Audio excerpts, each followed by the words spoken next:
The story begins with his reincarnation into a fantasy world. The setting was serene, illuminated by flickering candles, starkly different from the modern lighting of Earth. This realm, less developed in comparison, seemed an unfamiliar place for someone like him, an orphan who had perished from overwork and had no home. Yet, for a child in such a position, it appeared to be an affluent household to end up in. Another sign of the family's wealth was the extraordinary beauty of the child's birth mother, who gazed at him with loving eyes, as though assuring him of a promising future in matters of love life. 3 years later, from his cradle, he caught his first glimpse of the outside world. Even at such a young age, the vastness of the world beyond the window struck him profoundly. His brief exploration was interrupted when the maid called out to him with concern, swiftly picking him up and cautioning him about the dangers outside. It was then that he discovered his family's connection to the Grand Duchy, a prominent entity within the kingdom. Apologizing to the maid, his identity was revealed. He was the son of Grand Duke Dragonia, a duke by title in the kingdom of Lionheart. At the age of 8, he began his training in swordsmanship, aspiring to become a knight in this fantastical realm. The wonder of exploring whether he would also learn to harness the sword and the aura during his training. His mentor was none other than Sir Gothic, a knight sent from the palace, known as the Holy Knight. Upon their meeting, Sir Gothic sensed the will of the goddess in the young boy, finding the encounter immensely rewarding. Introducing himself as Leon, the child could not help but wonder about the title Holy Knight. Polite and eager, he requested that Sir Gothic take good care of him, inquiring about the unfamiliar term.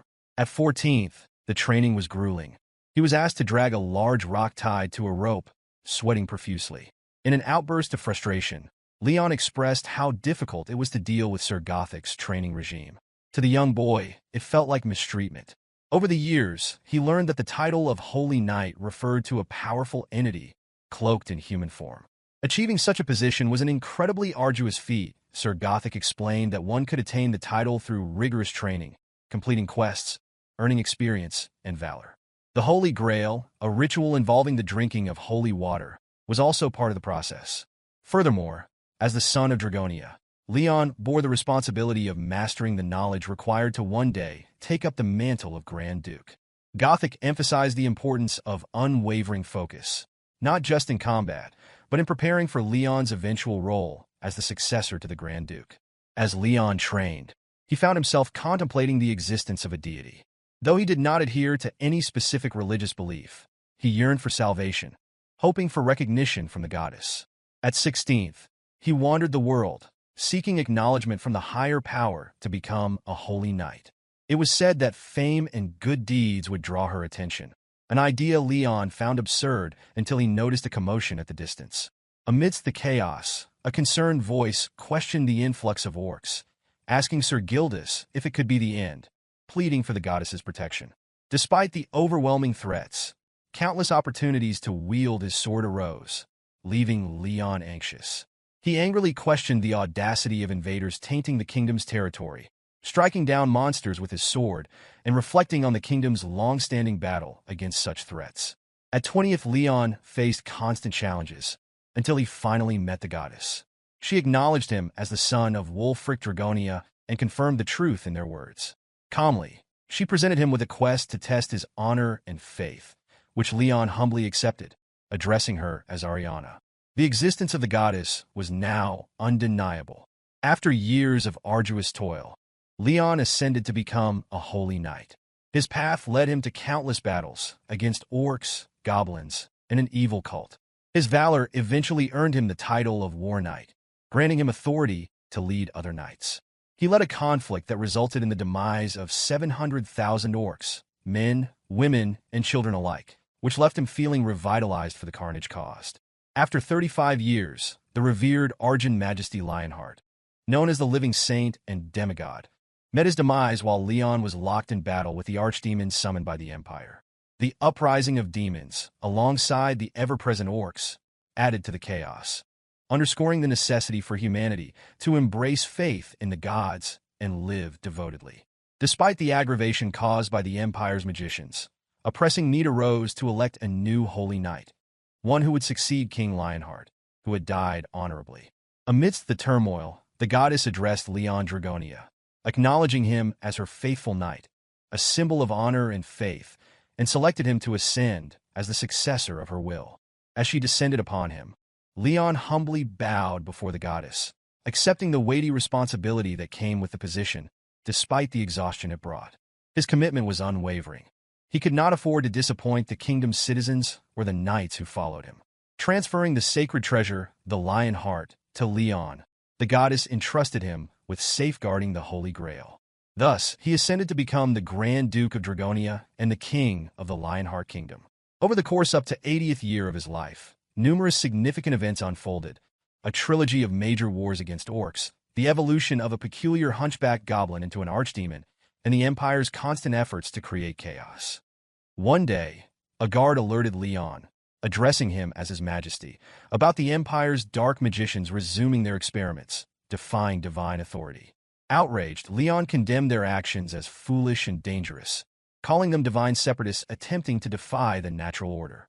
He ordered the gathering of knights, fueled by his belief that extending human rights to those unworthy was a grave mistake.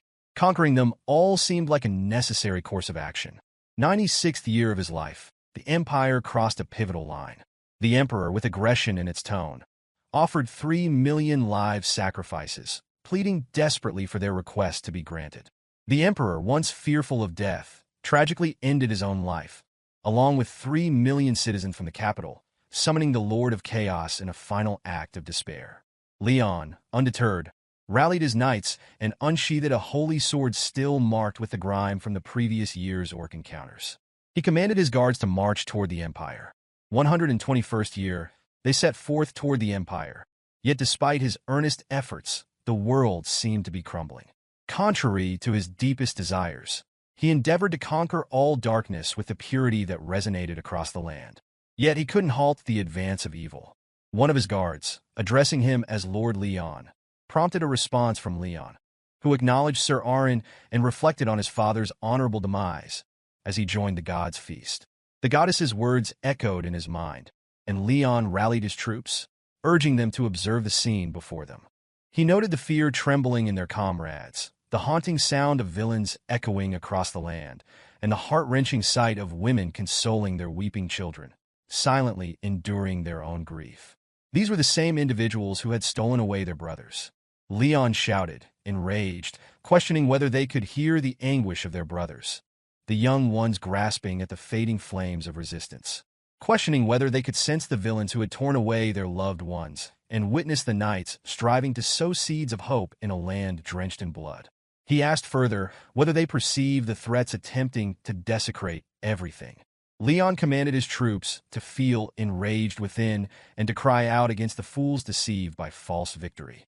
He addressed the goddess, possessing the holy sword, the holy spear, and the holy grail, declaring that even the first knight would be unable to halt the evil that had spread far beyond the horizon. He stressed the importance of honor, reiterating that as long as they held on to it, they would not falter. Seeking guidance, Leon appealed to the goddess, questioning what this foolish knight should do for her. In response, the goddess assured him of her unwavering presence, declaring that she would remain by his side until the very end. She addressed him as her beloved, honored knight. With a resounding cry for Lionheart, all troops charged into battle. That winter marked the culmination of their struggle, where they engaged in the ultimate conflict against billions of devils swarming the earth. Barbarian slaves were ruthlessly used as human shields, while civilian knights, armed with spears and shields, valiantly met their honorable demise alongside the glorious knights. As the chosen agent representing all gods and holy temples, Leon stood alone, confronting and vanquishing the demons until the very end. Countless demon lords and archons fell before him, demonstrating the might of the Holy Knight against those vile adversaries. 217th year, the unending winter persisted. Up to 256th year into his long life, Leon destroyed the last remaining demon gate, leaving the demons with nowhere to escape. Furiously, he shouted at these servants of evil, condemning them to remain trapped in this world with him, vowing to exterminate every last one of them. It wasn't him who was stuck. It was they who were trapped in this realm with him. Despite this, 300 years passed before Leon landed the final strike on the Archon. A blue portal appeared, and a voice asked if Hari was all right, witnessing a man defeat the Archon with a single strike. Leon stood inside the portal, his voice deep and resonant as he replied, "Rise and continue fighting." When Hari inquired about Leon's identity, standing naked in a radiating golden aura, he responded, stating that he was the king of Lionheart, the knight of the glorious knights, and the executor of the Holy Temple's will, Leon Dragonia Lionheart. It shocked the girl named Hari and her colleague. It had been 3 centuries since Leon encountered the Earthlings, marking the return of the Night King. A notification screen appeared, announcing that he had defeated all the demons in his realm. Before all of this on Earth, a mysterious gate emerged, its ranks shrouded in an unidentifiable black hue. Both the Korean Hunter Association and the World Hunter Association urged the nation's major guilds to join a raid, but their requests were declined due to the gate's unknown difficulty. Ultimately, the government mandated the Korean Hunter Association to venture in first, effectively issuing an execution order. Hari recalled that inside the gate, what greeted her was a shocking sight: a solitary naked man. Han Hari, an associate manager at the Korean Hunter Association, was deep in thought when her colleague called out to her, expressing concern while handing her a cup of coffee. Acknowledging her exhaustion, Hari wearily thanked him.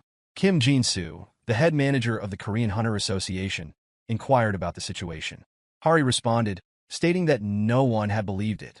Jin-soo remarked that such skepticism was expected, given the gate's classification as a black-ranked demon gate, which housed even the Great Devil.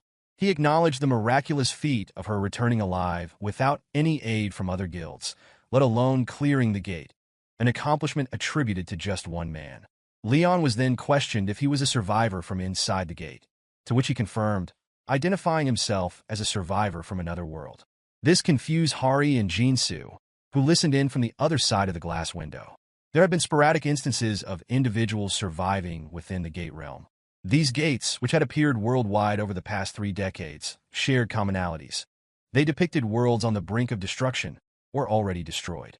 At times, survivors returned to Earth, retaining unbelievable strength gained in the demon realm. Consequently, the government had made efforts to support these survivors, devising plans to scout them. Hari stressed the urgency of scouting these survivors, particularly highlighting the unparalleled strength of a specific individual. Jin-soo seemed to share her sentiment. He stated that, regardless of the circumstances, even an A-rank hunter had to risk their life when facing a high-ranking demon. Yet, Leon had managed to eliminate the Great Devil with just one attack, a feat that even the most skilled S-rank hunters would fear. It wasn't just a kill. Leon had utterly dominated it. Jin-soo's primary concern was the potential cultural differences, especially considering how Leon referred to himself. It hinted at royalty or something of the sort. Ever optimistic, Hari believed she could sense something positive in his voice, a notion that he was genuinely a good person. However, this idea was shattered when Leon's voice boomed, addressing the person in front of him as a lowly being. Hari and Jin-soo were startled by his tone.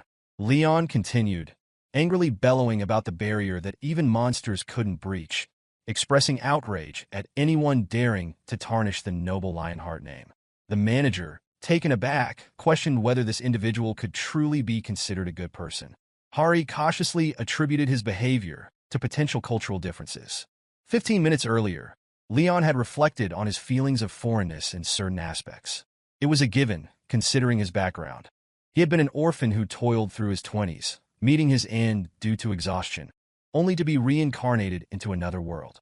As king and knight of a kingdom for over a century, he had subjugated the demon world, spending the next 200 years hunting demons.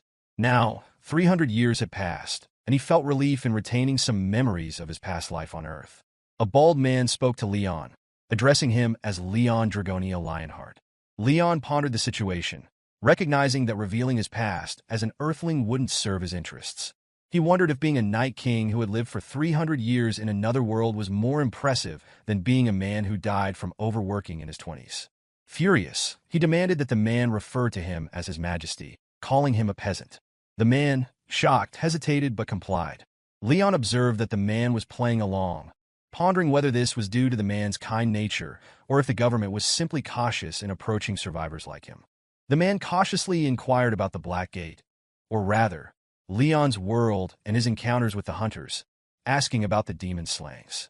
When Leon fell silent, the man pressed further, asking if Leon had forgotten something. Hesitantly, he sought clarification, unaware of the context. Leon proudly declared his role in eliminating the evil species and protecting knightly honor. Then, unexpectedly, he appointed the man as his temporary secretary, granting him the privilege of documenting the momentous event. The man, taken aback, speculated that it might be a cultural difference. Still discontent, Leon demanded proper etiquette when addressing royalty. Using a translated phrase, Leon expressed his hunger, which the bald man urgently acknowledged, promising to arrange a meal. Leon, seeking information about the current world, requested details about Earth during his absence.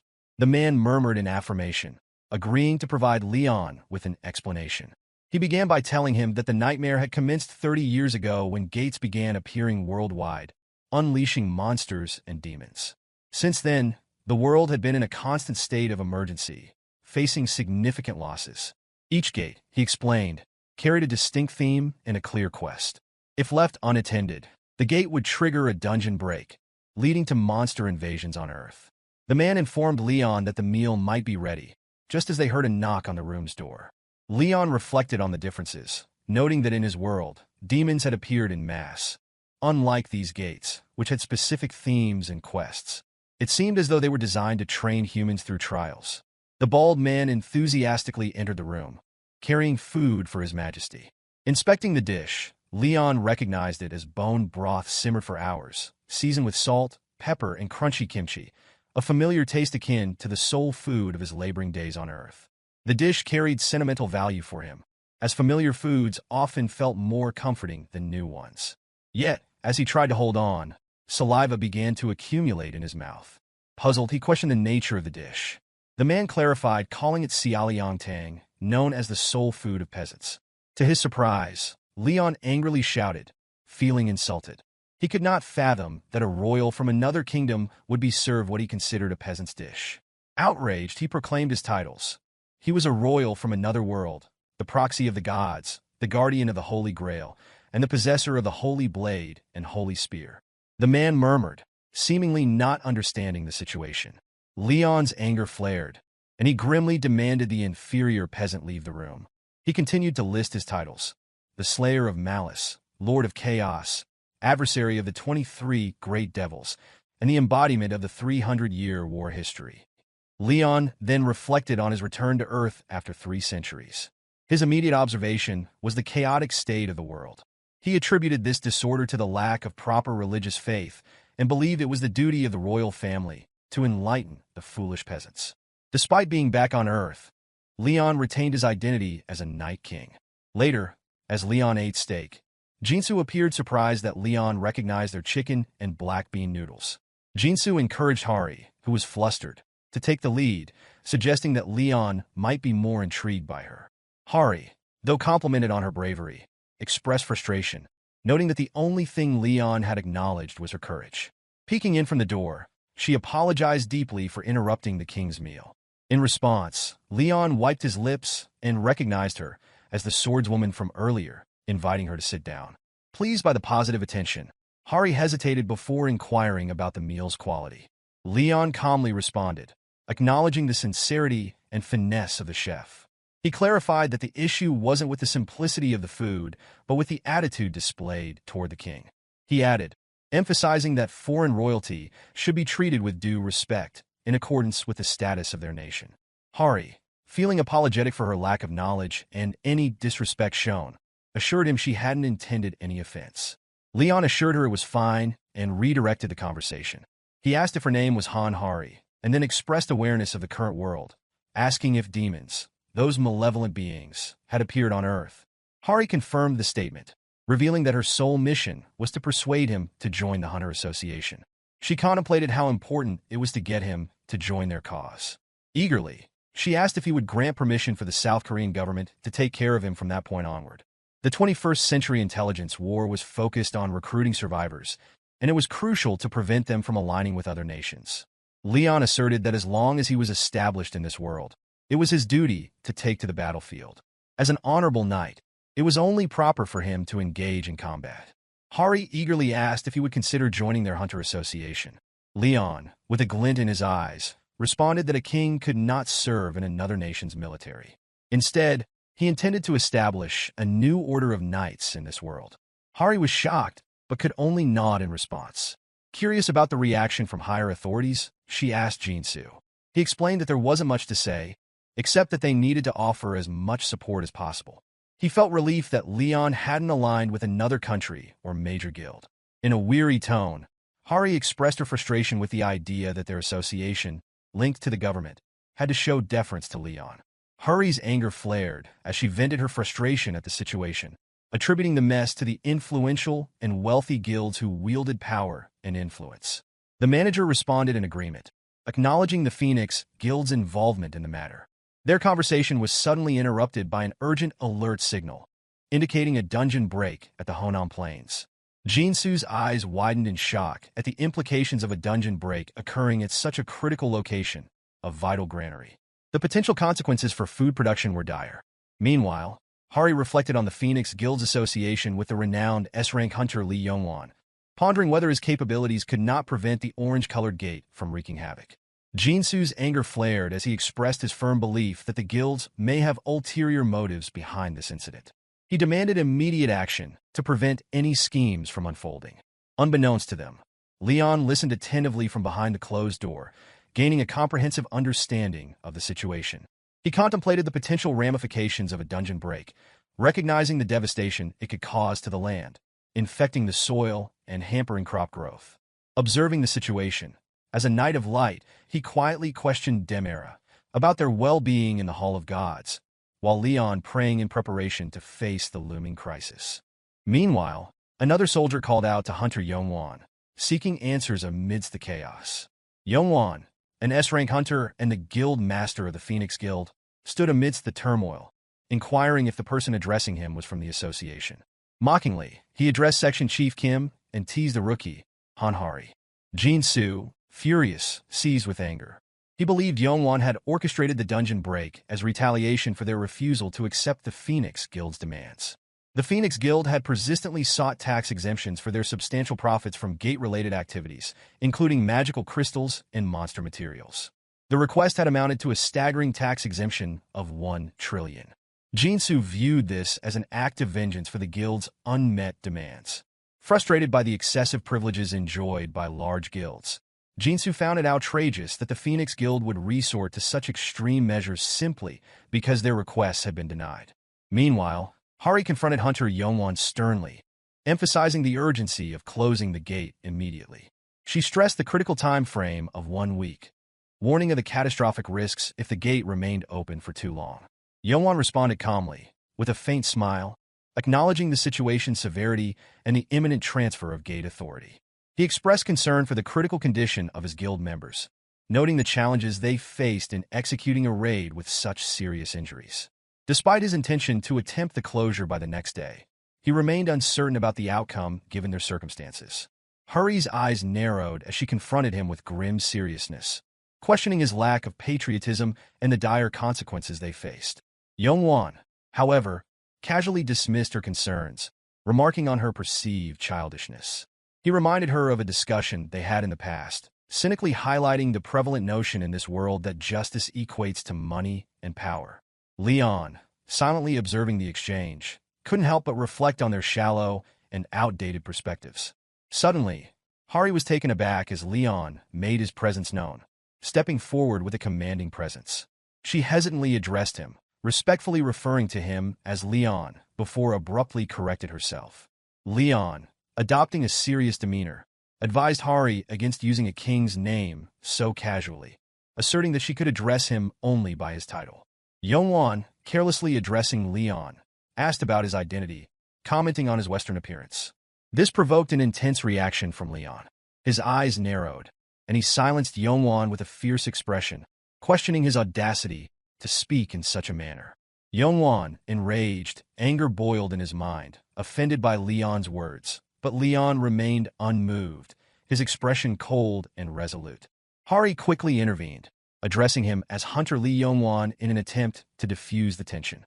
Realizing that Leon was a survivor from another world, Yongwan apologized for his earlier rudeness and introduced himself as a member of the Phoenix Guild. Curiously, he asked if Leon was associated with the Gray-Colored Guild. Nonchalantly, Leon responded with reluctance. He was not one to repeat himself, especially not for someone who had been so disrespectful. He turned to Jinsu, his eyes narrowing, and asked for a concise summary of the situation, as he lacked the specific details about the gate. The manager, sensing Leon's seriousness, felt a flicker of hope. He wondered if Leon might offer his assistance, though the question still lingered in his mind. Hari, in turn, clarified the gravity of the situation. She emphasized the critical nature of a dungeon break, explaining that such events caused a massive outpouring of demonic energy, which infected the land and rendered it infertile for crops. The Honan Plains, a vital granary, was now in critical jeopardy. Leon, fully aware of the gravity of the situation, sought a solution and pressed for further details. Hari, after a brief moment of reflection, proposed the urgent need to cleanse the affected area immediately. She emphasized the importance of clearing the dungeon entirely to prevent further contamination and restore the land to normalcy. Leon, recognizing the severity of the threat, acknowledged that the infected land and the expanding gates posed substantial problems. He instructed Hari to assemble their forces without delay, assuring her that once the time limit for the initial raid had expired, he, as king, would take direct action. However, he reminded her of a crucial point. As a foreign monarch, he could not engage in military activities on another nation's soil without complying with the appropriate regulations. He insisted that before proceeding, permission from the local king must be obtained. Still hesitant, Hari voiced her concerns. Leon's tone grew stern as he emphasized the necessity of following the proper procedures. He questioned how one could call themselves an honorable knight if they disregarded the laws of others' nation. He stressed that protocol must be followed, urging her to contact her king and seek the required authorization. Yongwan, overhearing the exchange, muttered that this individual was even more inflexible than he was. Eventually, a formal request was made, and following Leon's directive, Hari began preparing the necessary items. Yet, she hesitated, questioning the purpose of these preparations. Leon clarified that the objective was to purify the infected land, which required the use of the straw dolls. Hari, uncertain about the process, inquired if the dolls were truly necessary. Leon confirmed their importance, but added that only certain dolls would suffice. He asked if the dolls had been crafted by the wives, and Hari nodded. The second requirement was that the creators must be women who had given birth. Leon then insisted that all the dolls be presented to him, prompting an unexpected and somewhat absurd doll-making competition. Participants gathered, presenting their creations. As the event unfolded in the middle of the plains, Leon critiqued each doll with a sharp eye. One by one, the creations failed to meet his standards. He described the designs as metaphysical eccentricities that dishonored the name of Lionheart. His frustration mounted as he angrily questioned the authenticity of women claiming to have given birth when it was clear they had not. He deemed them foolish for not understanding the gravity of the situation. Hari, too, struggled to present an acceptable doll. After several failed attempts, it seemed that none would meet the required standard. The 89th participant, an elderly married woman, stood quietly in the room, drawing Leon's attention with her creation. He asked her how many children she had given birth to which she replied that she had given birth to 12. Leon marveled at her, seeing her as the epitome of a living patriot. As was his custom, he expressed his appreciation, mentioning that under normal circumstances, he would personally send knights with medals and gifts. However, given the current situation, he could not do so. Instead, he took the woman's hand in his, acknowledging that the conditions had been fulfilled. With that, he conjured a large cup from a blue portal that materialized from his hand and began chanting. In a voice that resonated with reverence, he invoked the spirit of the Earth Mother, offering the doll of harvest and requesting that it be accepted. A golden light emanated from the cup, leaving the onlookers in awe. Hari gasped in amazement as he watched the cup fill with water on its own. Leon continued chanting, describing how the sun was rising, casting a crimson hue on the clouds. He spoke of the dawn of a new day, one that would mark a special beginning for their world. Yongwan, alarmed, noticed the water droplets moving into the doll, which had only moments ago stood on its own. Meanwhile, Leon, studying the ground, declared his greetings to Mother Earth, Demera, the god of life and abundance, remarking that it had been a long time since divinity had descended upon the land. He continued with his chants, offering salutations to the mighty Earth Mother, Demera, the divine being presiding over life and fertility. Leon looked down solemnly as he spoke of the new territory being plagued by malevolence, its land tainted and corrupted. He acknowledged the presence of evil beings, but noted that there was no trace of divinity, fearing that the disrespect present would tarnish the sanctity of the divine. He cast a sideways glance at the guild master as he voiced his concern. Demera's deep voice responded, noting that ignorance and greed were not always considered sins, as they were inherent traits of mortals. She then asked what Leon intended to do next. Unfazed, Leon replied that it was relatively simple to assimilate among the swordsmen, but the power wielded by a conqueror held divine authority. He explained his aim to establish a balance where duty and authority stood shoulder to shoulder. His goal was to enlighten the uninformed and guide them toward the correct path until a new pantheon emerged in the realm. Demera's voice softened as she asked if Leon sought a favor from her. Leon bowed his head respectfully, addressing her with sincerity. He spoke of the free people of the earth suffering from malevolent energy, acknowledging that this was not her wish. Yet he pleaded for her to heal and purify the land. Leon was acknowledged as the temple's champion by Demera through the doll, which dripped a droplet of water. She remarked that this world's soil was not her body, but she would imbue the land with her divinity, replacing this thirsty earth with her essence. As a result, all who walked upon the land would become his allies. A yellow light began to emerge from the earth, and Leon addressed those present, urging them to pay attention. He reminded them that this was a realm endowed with divine blessings, where every living being had a righteous duty to flourish and thrive. The crops began to look full and flourishing, signaling their transformation. Yongwan's voice boomed, urging caution. He warned that magically cultivated crops could be harmful, insisting that it was common knowledge. Meanwhile, Leon expressed disdain for his ignorance, defending the crops as divinely blessed and rebuking Yongwan for labeling them as poison. Leon's warning underscored the need to refrain from defiling the goddess with careless words. Yongwan, now agitated, racked his brain, realizing his plans might be jeopardized. He was determined not to let it fail and vowed to expose what he believed were lies. Despite his anger, he urged cooperation for the people's safety and promised to take steps to reveal what he saw as fraudulent. He offered to bring in an appraiser to authenticate the situation. One of Yongwan's guild members stepped forward and began the process by drawing a magical circle over the crops. This triggered the emergence of a window displaying information, showing that the rice was classified as rare and possessed divine blessings from Demera, the goddess of life and fertility. The surprising revelation that this rice could cure 3 diseases, including cancer, shocked everyone present, including Hari and Jinsu. After this discovery, Jinsu directed someone to fetch a pot from the chief's house. The rice was cooked, and upon tasting it, they observed a significant increase in benefits: stamina recovery of 100 per minute, mana recovery of 50 per minute, and a total duration of 8 hours. Essentially, it functioned as a powerful enhancer. Jinsu, perplexed, questioned how such simple rice could possess the same potency as a 3 million coin bottle of reinforcement. Hari, unable to contain her excitement, urgently called the manager to share the breakthrough. The manager advised her to finish chewing first before speaking, to which she admitted being curious and had inadvertently consumed a bug. This revelation shocked him, as she experienced beneficial effects from consuming a bug. This occurrence made them wonder if the blessing extended across the entire land. Jinsu considered the possibility that a free reinforcer might benefit all living beings. Excitedly, they ventured into the plains, catching bugs and encouraging one another to gather as many as possible to enter the gate fully buffed. This discovery significantly boosted the motivation of the Hunter Association's raiding team. Demera addressed Leon in a familiar tone, calling him a child. He respectfully acknowledged her as the goddess, and Demera expressed a sense of completion in her role, stating her intent to leave. Leon, grateful, expressed deep remembrance for the divine love she had bestowed upon them. Demera then requested permission to impart one final lesson to make sure to feed himself before vanishing.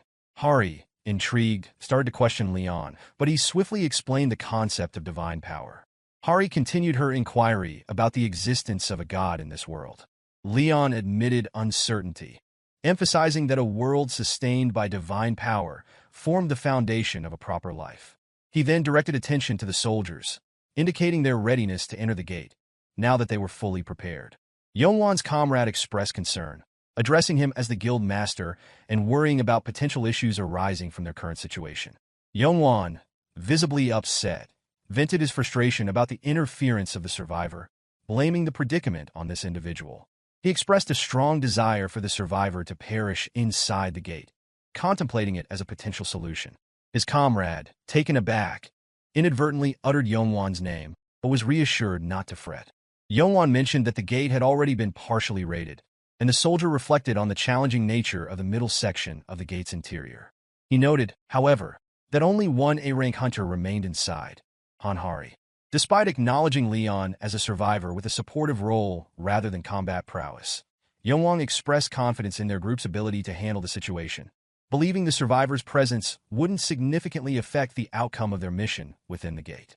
A formidable monster emerged, proving resistant to conventional methods of defeat. Suddenly, an urgent warning flashed, announcing the commencement of a dungeon break. The dire message put all life forms inside the gate on a ticking countdown to potential demise. As they entered the portal and arrived in the dungeon, the group proceeded cautiously, with Jinsu leading the way, shield in hand. Leon stood behind the group, with Hari positioned slightly ahead. He understood that most portals closed after a task was completed or after the boss inside was defeated. He relished the idea of facing a boss, but Hari, anxious, struggled to inform him that typically, these situations required a team effort, as bosses tended to overwhelm them, especially when ganging up. As they observed the skeletons strewn across the ground, Leon acknowledged that he was aware of the need for teamwork, having been told that previous dungeon clearances had been attempted. However, he noted that the number of monsters seemed to exceed his expectations. Hari, nervously, explained that the sheer number of monsters was a characteristic of this specific dungeon. Leon was taken aback by the term characteristic. She elaborated that unlike in most gates where the number of monsters decreases with each defeat, in this dungeon, the skeletons, zombies, and even special demons would infinitely respawn as long as the boss monster remained alive. Leon found this interesting and finally understood that the cycle would only end once the boss was defeated. He remarked that this must be one of those boss dungeons, and Hari confirmed, suggesting it must be a necromancer controlling the skeletons. Suddenly, a warning message flashed across the screen, signaling the start of a dungeon break. A red alert read, "Death has been sentenced," imposing a 3-hour time limit on all living beings within the gate. The boss monster, Commander Knight Dullahan, would gather its troops, and they had to defeat the commander within 3 hours.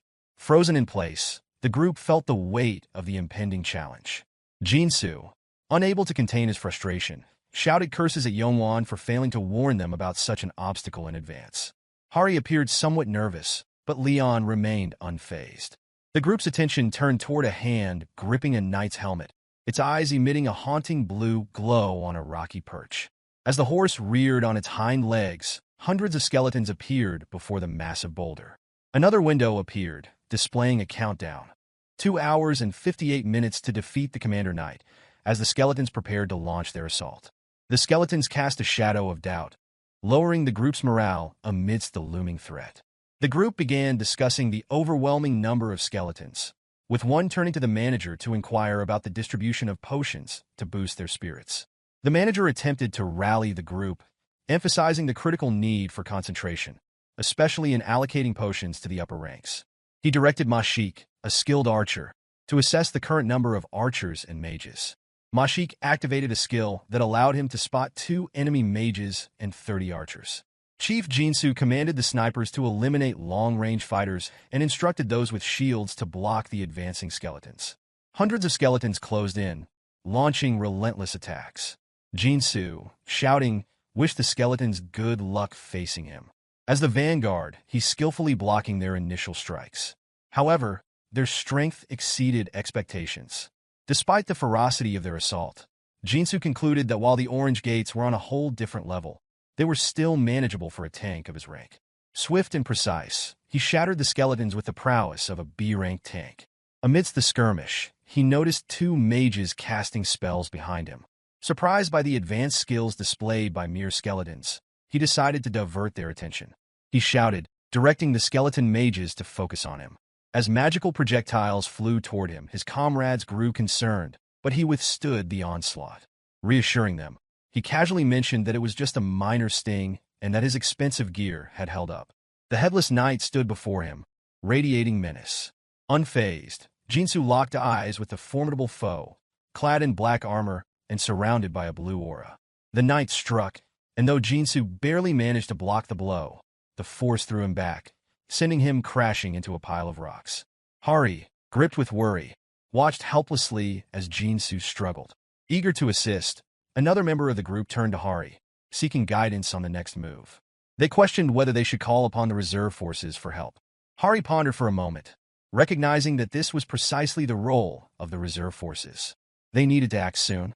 Meanwhile, Jinsu shouted to his forces, remarking that the monster boss wielded the greatsword too easily and urging them to stop it.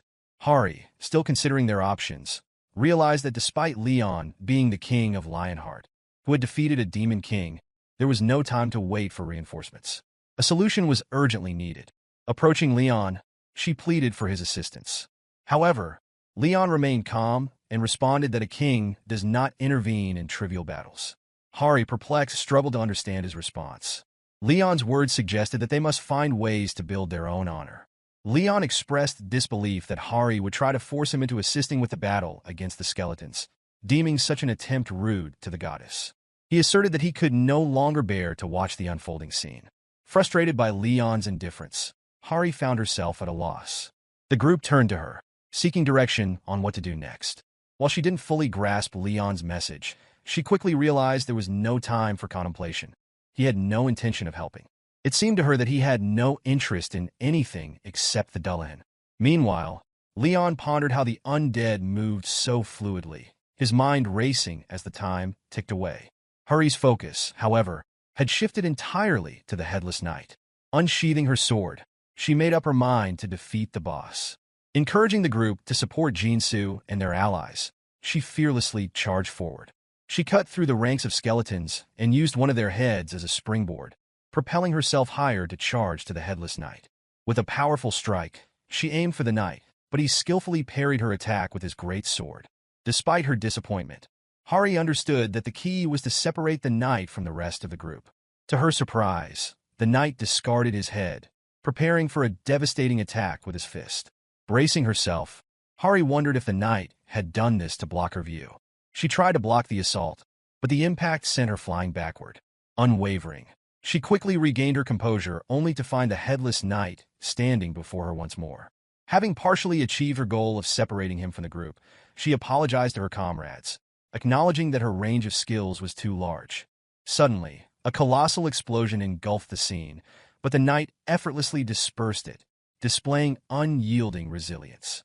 Hari, driven to conclude the battle, launched another strike. The knight, however, easily blocked her strike with his blade, seemingly unharmed. Hari noticed the stance it took as it swung its blade.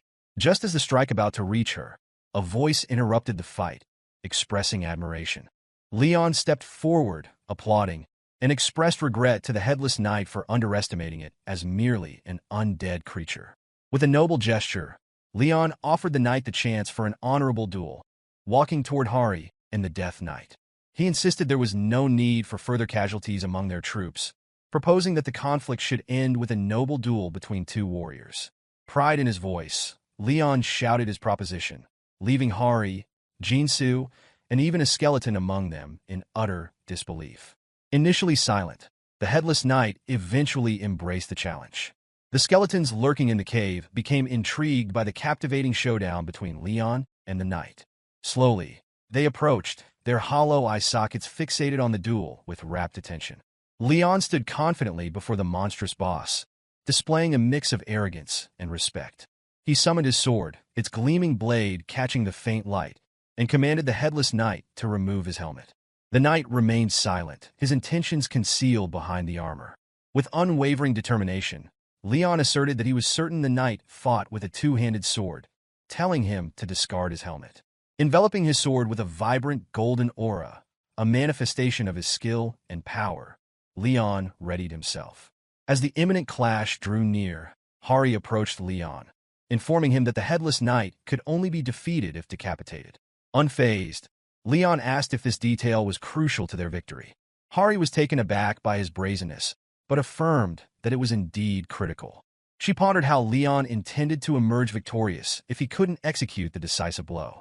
Realizing the gravity of their conversation, the knight handed his head to one of the serving skeletons while Leon took a moment to explain his perspective to Hari. Leon emphasized that the duel's outcome hinged on the knight's sense of honor as he and the headless knight assumed their respective starting positions, their focus unwavering. Speaking his name aloud, Leon proclaimed himself the first knight of the goddess of light and justice, Dragonia Archduke, and the lion-hearted king. He then sanctioned the honorable duel with the knight, expecting a reciprocal introduction.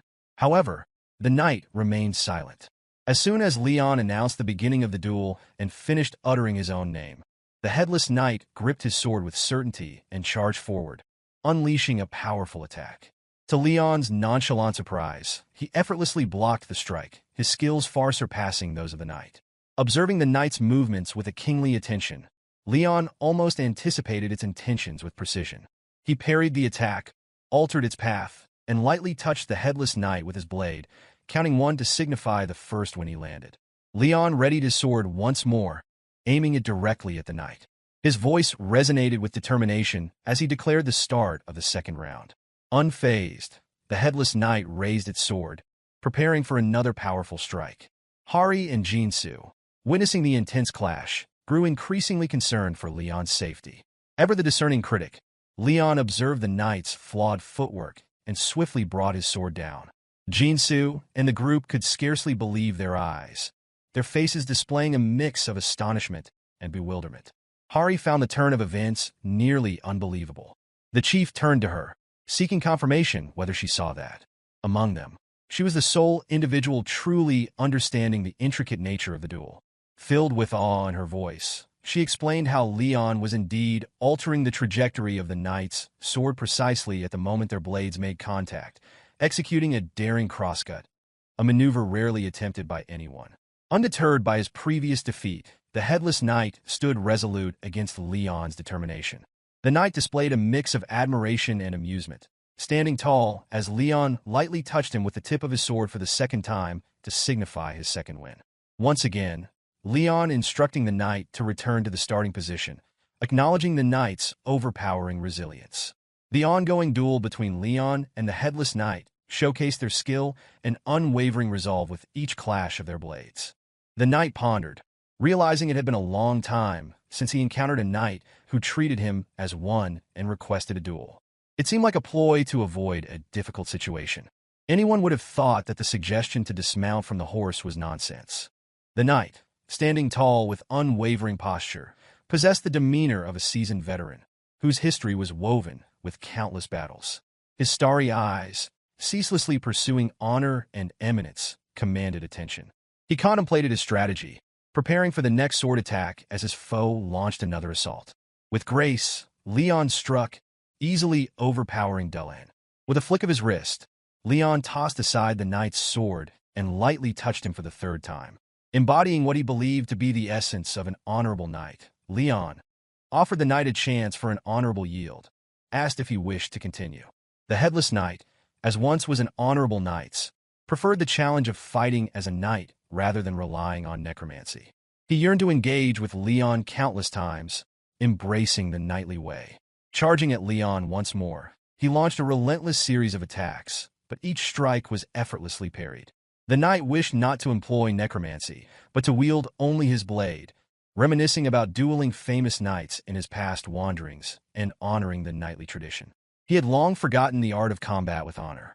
Leon's movements flowed with a grace that contrasted the knight's raw power. Leon didn't need to exert much effort, while the headless knight grew increasingly fatigued. After skillfully disarmed the knight, flinging the knight's sword away, Leon tapped his sword on his body for the 10th time. Leon commended the knight, acknowledging the improvement in his swordsmanship, and inquired if the knight was beginning to regain memories from his past life.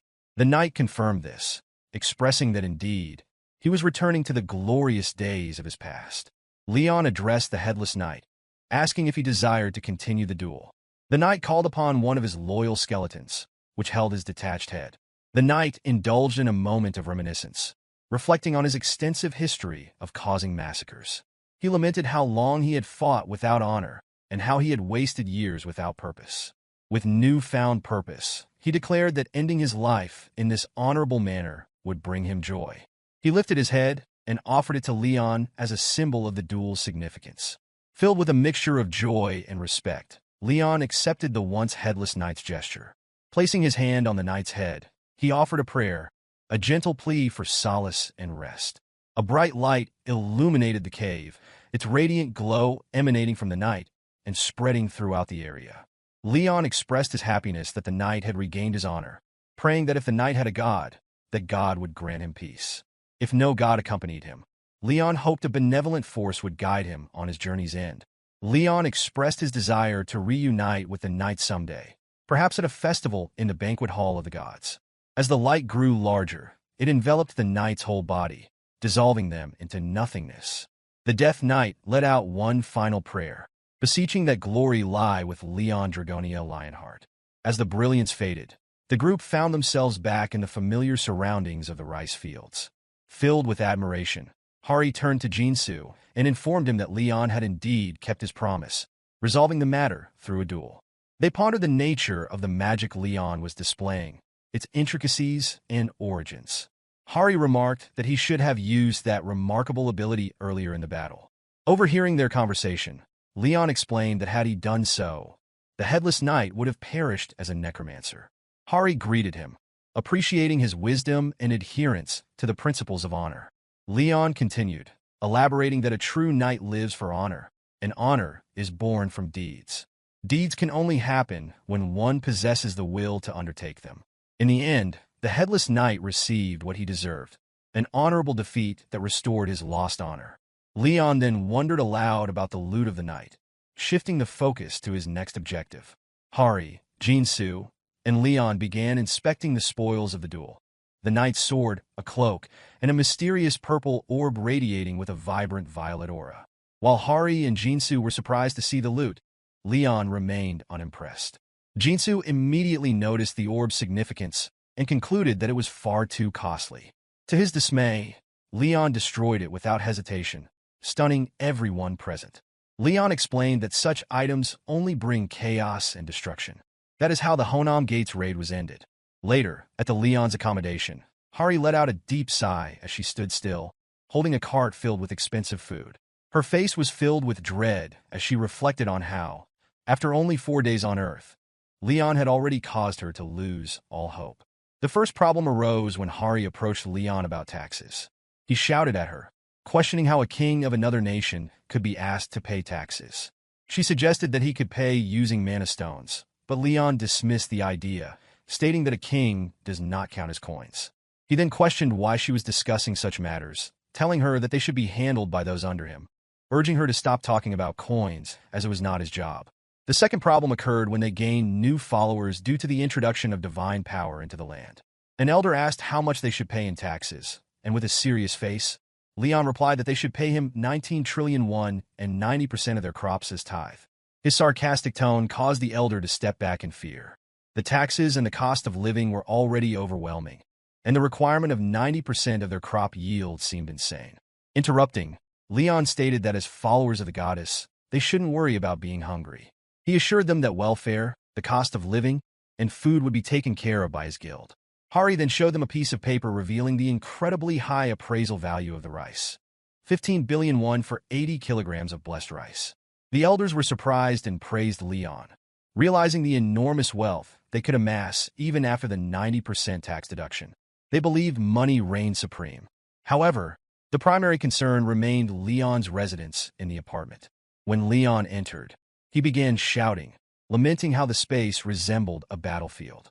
He complained about the absence of artwork and expressed his frustrations in a fit of rage, demanding a luxurious bed, standby servants, and constant access to artwork. This left Hari speechless. Hours passed as Hari tirelessly made calls until 2 in the morning, seeking luxurious accommodations for the king in 5-star hotels. She even kneeled, imploring him to rest so she could as well. Eventually, a compromise was struck. They settled on displaying a painting or ceramic piece in the room. In the present, Hari called out to Leon, addressing him as His Majesty. He invited her in, and she approached with a cart, though extremely exhausted. She inquired about his well-being, and he assured her that he was fine. She informed him that it was time for breakfast, and he asked if she had eaten. She admitted that she hadn't and advised her to eat whenever she could. He emphasized the importance of not skipping meals. Hari took note of his advice, eyeing the variety of delicious food laid out on the table. She contemplated enjoying a sandwich later, but to her surprise, Leon insisted that she take a seat. Shocked and touched by the gesture, Hari teared up at the thought of sharing a meal with him. She called him His Majesty and giggled happily as she sat at the table. However, Leon interrupted her, questioning her actions with an intense glare that confused her. He asked about her expression, instead of ensuring that the ribs were easy to eat for him. She explained that she thought they were going to share the food. Leon refuted that notion, stating that a country's king and peasants do not dine together. She fell silent, refraining from further speech. Moments later, inside Black Limousine, she informed Leon about the Hunter Association's decision to provide him with support, funding, and resettlement aid. She assured him that, while it may not be as good as a palace, they had ensured his comfort. Leon responded with gratitude, stating that he shouldn't ask for too much. As Leon was just a guest, he left it to her to handle the details. Turning to inquire about the loot distribution, he was reminded by Hari to manage it herself, though he expressed a particular interest in the cape, admitting he liked it. Nervously agreeing, Hari proceeded, and soon, they arrived at a beautiful, tall building. She informed Leon of their proximity to the Hunter Association, mentioning that the building had a helicopter pad on the top floor for convenience. "Not bad, His Majesty," she remarked. He simply nodded in response. As they walked, Leon noticed a statue resembling something peculiar. He expressed his confusion about it, but before he could dwell on it, someone greeted them, much to Hari's surprise.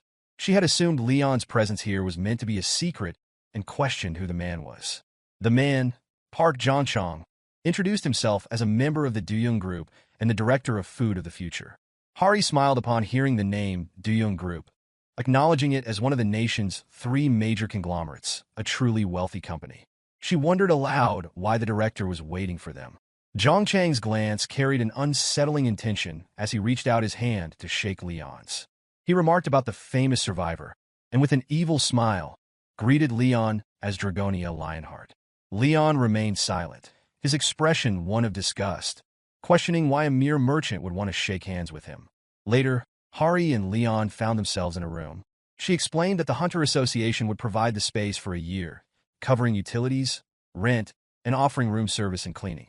Leon stared out of the window, simply acknowledging her words. Hari felt relieved, knowing that information about survivors was top secret, especially given Zhongchang's unknown intentions. She was glad Leon had ignored the director's offers. Curious, Hari turned to Leon and asked why Zhongchang had wanted to see him. Leon gave a blunt observation. There's only one thing a merchant would want, which is profit. The word echoed in Hari's mind, and she soon realized the reason: the blessed rice from the Honan Plains. The management of information had not gone smoothly, as a streamer had recorded the situation despite the Hunter Association's request for deletion.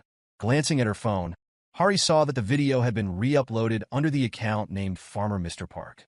The scene shifted to Zhongchang's phone, where he was angrily cursing at Leon, calling him an arrogant little savage. He questioned a worker about the rice's effects, expressing concern since it had only been tested on rats, not humans. The worker hesitated to respond immediately. Suddenly, a lady chimed and reported to him that they had visited the owner of the rice field to gather more information. She explained that a dying dog had miraculously recovered after consuming the rice. Furthermore, people suffering from various illnesses, chronic inflammation, and sinus infections had experienced improvements and were cured after eating the rice.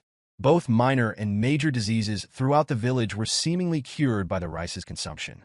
Zhongchang's smile broadened upon hearing the confirmation of the rice's effects, validating its potential on rats despite the lack of human testing data. However, his expression quickly shifted to anger as he recalled Leon's dismissive words, referring to him as a mere merchant despite his position as the head of the Duyung Group. The lady emphasized the necessity of acquiring the rice at all costs due to its unparalleled potential. Zhongchang's grimace intensified as he slammed his hand onto the table, loudly questioning how Leon dared to look down on them. His rage grew as he saw Leon's actions as a provocation, believing that he had picked the wrong enemy over something as trivial as fancy rice. With a smirk, Zhongchang saw Leon as akin to other survivors, whom he considered arrogant for thinking their world was superior. He contemplated unsettling Leon with a cultural clash, dialing his phone while muttering the words savage and frustration. Meanwhile, upon his return to Earth, Leon had set himself 3 goals. The first goal involved spreading faith in divinity. Earth hosted numerous gods and followers, but the absence of actual divine power was a critical concern. A true god was meant to embody faith and bestow blessings upon the world.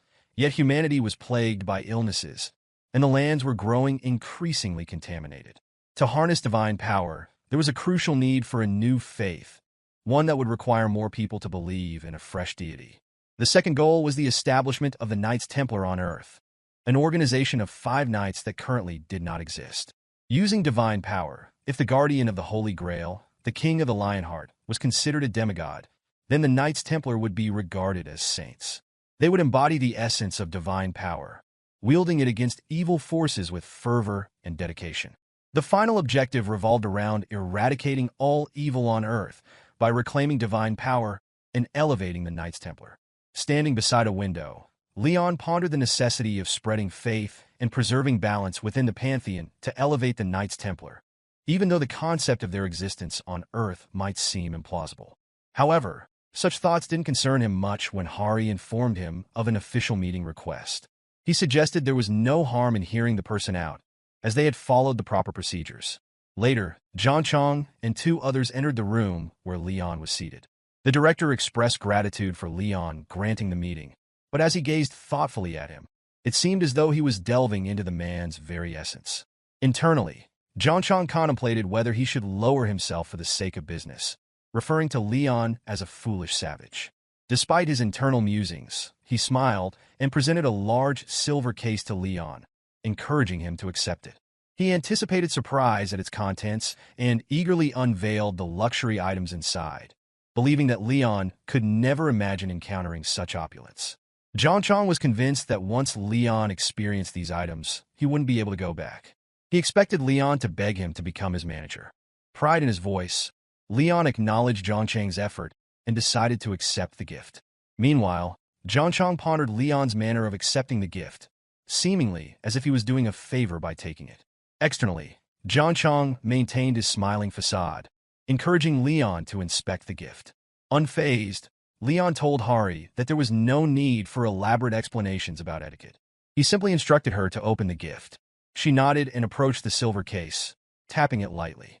Steam and smoke billowed out, startling her as she observed its contents. Meanwhile, John Chong chuckled softly as the case revealed a collection of elite weapons, renowned possessions of their group. He intended for Leon to choose whatever he desired. Hari, intrigued, asked if these weapons were unique ranked items crafted by the master craftsmen of the Deus group. John Chong, brimming with pride, confirmed that all the weapons were indeed of unique rank, the best of the best. He explained to Leon that as he was transitioning into becoming a hunter, these weapons would be incredibly beneficial. Hari was taken aback by the generous offer of such extraordinary weapons. Her mind raced at the thought of possessing items that couldn't even be bought with money. She had only seen them on YouTube back when she was a student. However, Leon declined the offer, deeming these magnificent weapons as low-ranked. Both Hari and John Chong were shocked at how dismissively Leon regarded these remarkable weapons. Leon clarified his stance, stating that a good sword cannot be forged without the star's aura or a holy blessing. He questioned whether they solely relied on weapons to hunt beasts, causing sweat to trickle down John Chang's face as he pondered Leon's thoughts. He interpreted Leon's words as implying that weapons should be sun-dried like peppers and receive blessings from a priest. Leon labeled John Chong as an unfaithful merchant, but John Chong dismissed it as a misunderstanding. Leon further remarked that merchants were obligated to flaunt their items wherever they went. As if conjuring a sword out of the air, Leon considered John Chang's weapons suitable only for killing chickens and cows. Nevertheless, he was willing to give them a try. John Chong and his men were astonished to witness Leon summoning an old sword into the air, wondering if that was all he possessed and if he had gravely underestimated their weaponry. John Chong expressed his desire to see what Leon's sword could do and asked Hari if she would be willing to try one of those weapons. Taken aback by the request, Hari sought approval from Leon, who nodded in agreement. As she approached the silver case, she contemplated her choice. Eventually, her hand found the handle of a sword, and upon unsheathing it, a sharp blade emitting a red aura was revealed. This particular sword, named Dawn, was crafted by the renowned master craftsman, Jinshul, and had been Huri's admiration for 4 years. Examining it closely, she felt its power, realizing it had absorbed dense sun energies from a special gate for 10 days. When she sought Leon's approval to wield the sword, he questioned why she needed permission to swing what he considered a mere toy. This caused internal frustration for Zhang Chong, who silently insulted Leon. Prepared, Hari geared up to swing the sword at Leon's blade. Concentration enveloped her as flames began to encircle her weapon. Meanwhile, Leon maintained a composed stance, flexing his blade with determination. She raised the sword high, its flames erupting fiercely with incredible power. As she swung down, releasing torrents of flames, she announced her action, signaling her readiness. To the surprise of both Hari and Zhang Chong, her blade shattered into pieces. Hari stood frozen in disbelief as her sword broke, while Leon's blade remained unscathed by her powerful attack. Leon casually set aside his sword, deeming Zhang Chang's weapon worse than anticipated and a complete waste of time. With a piercing glare at Zhang Chong, he declared that the meeting would be limited to just 3 minutes.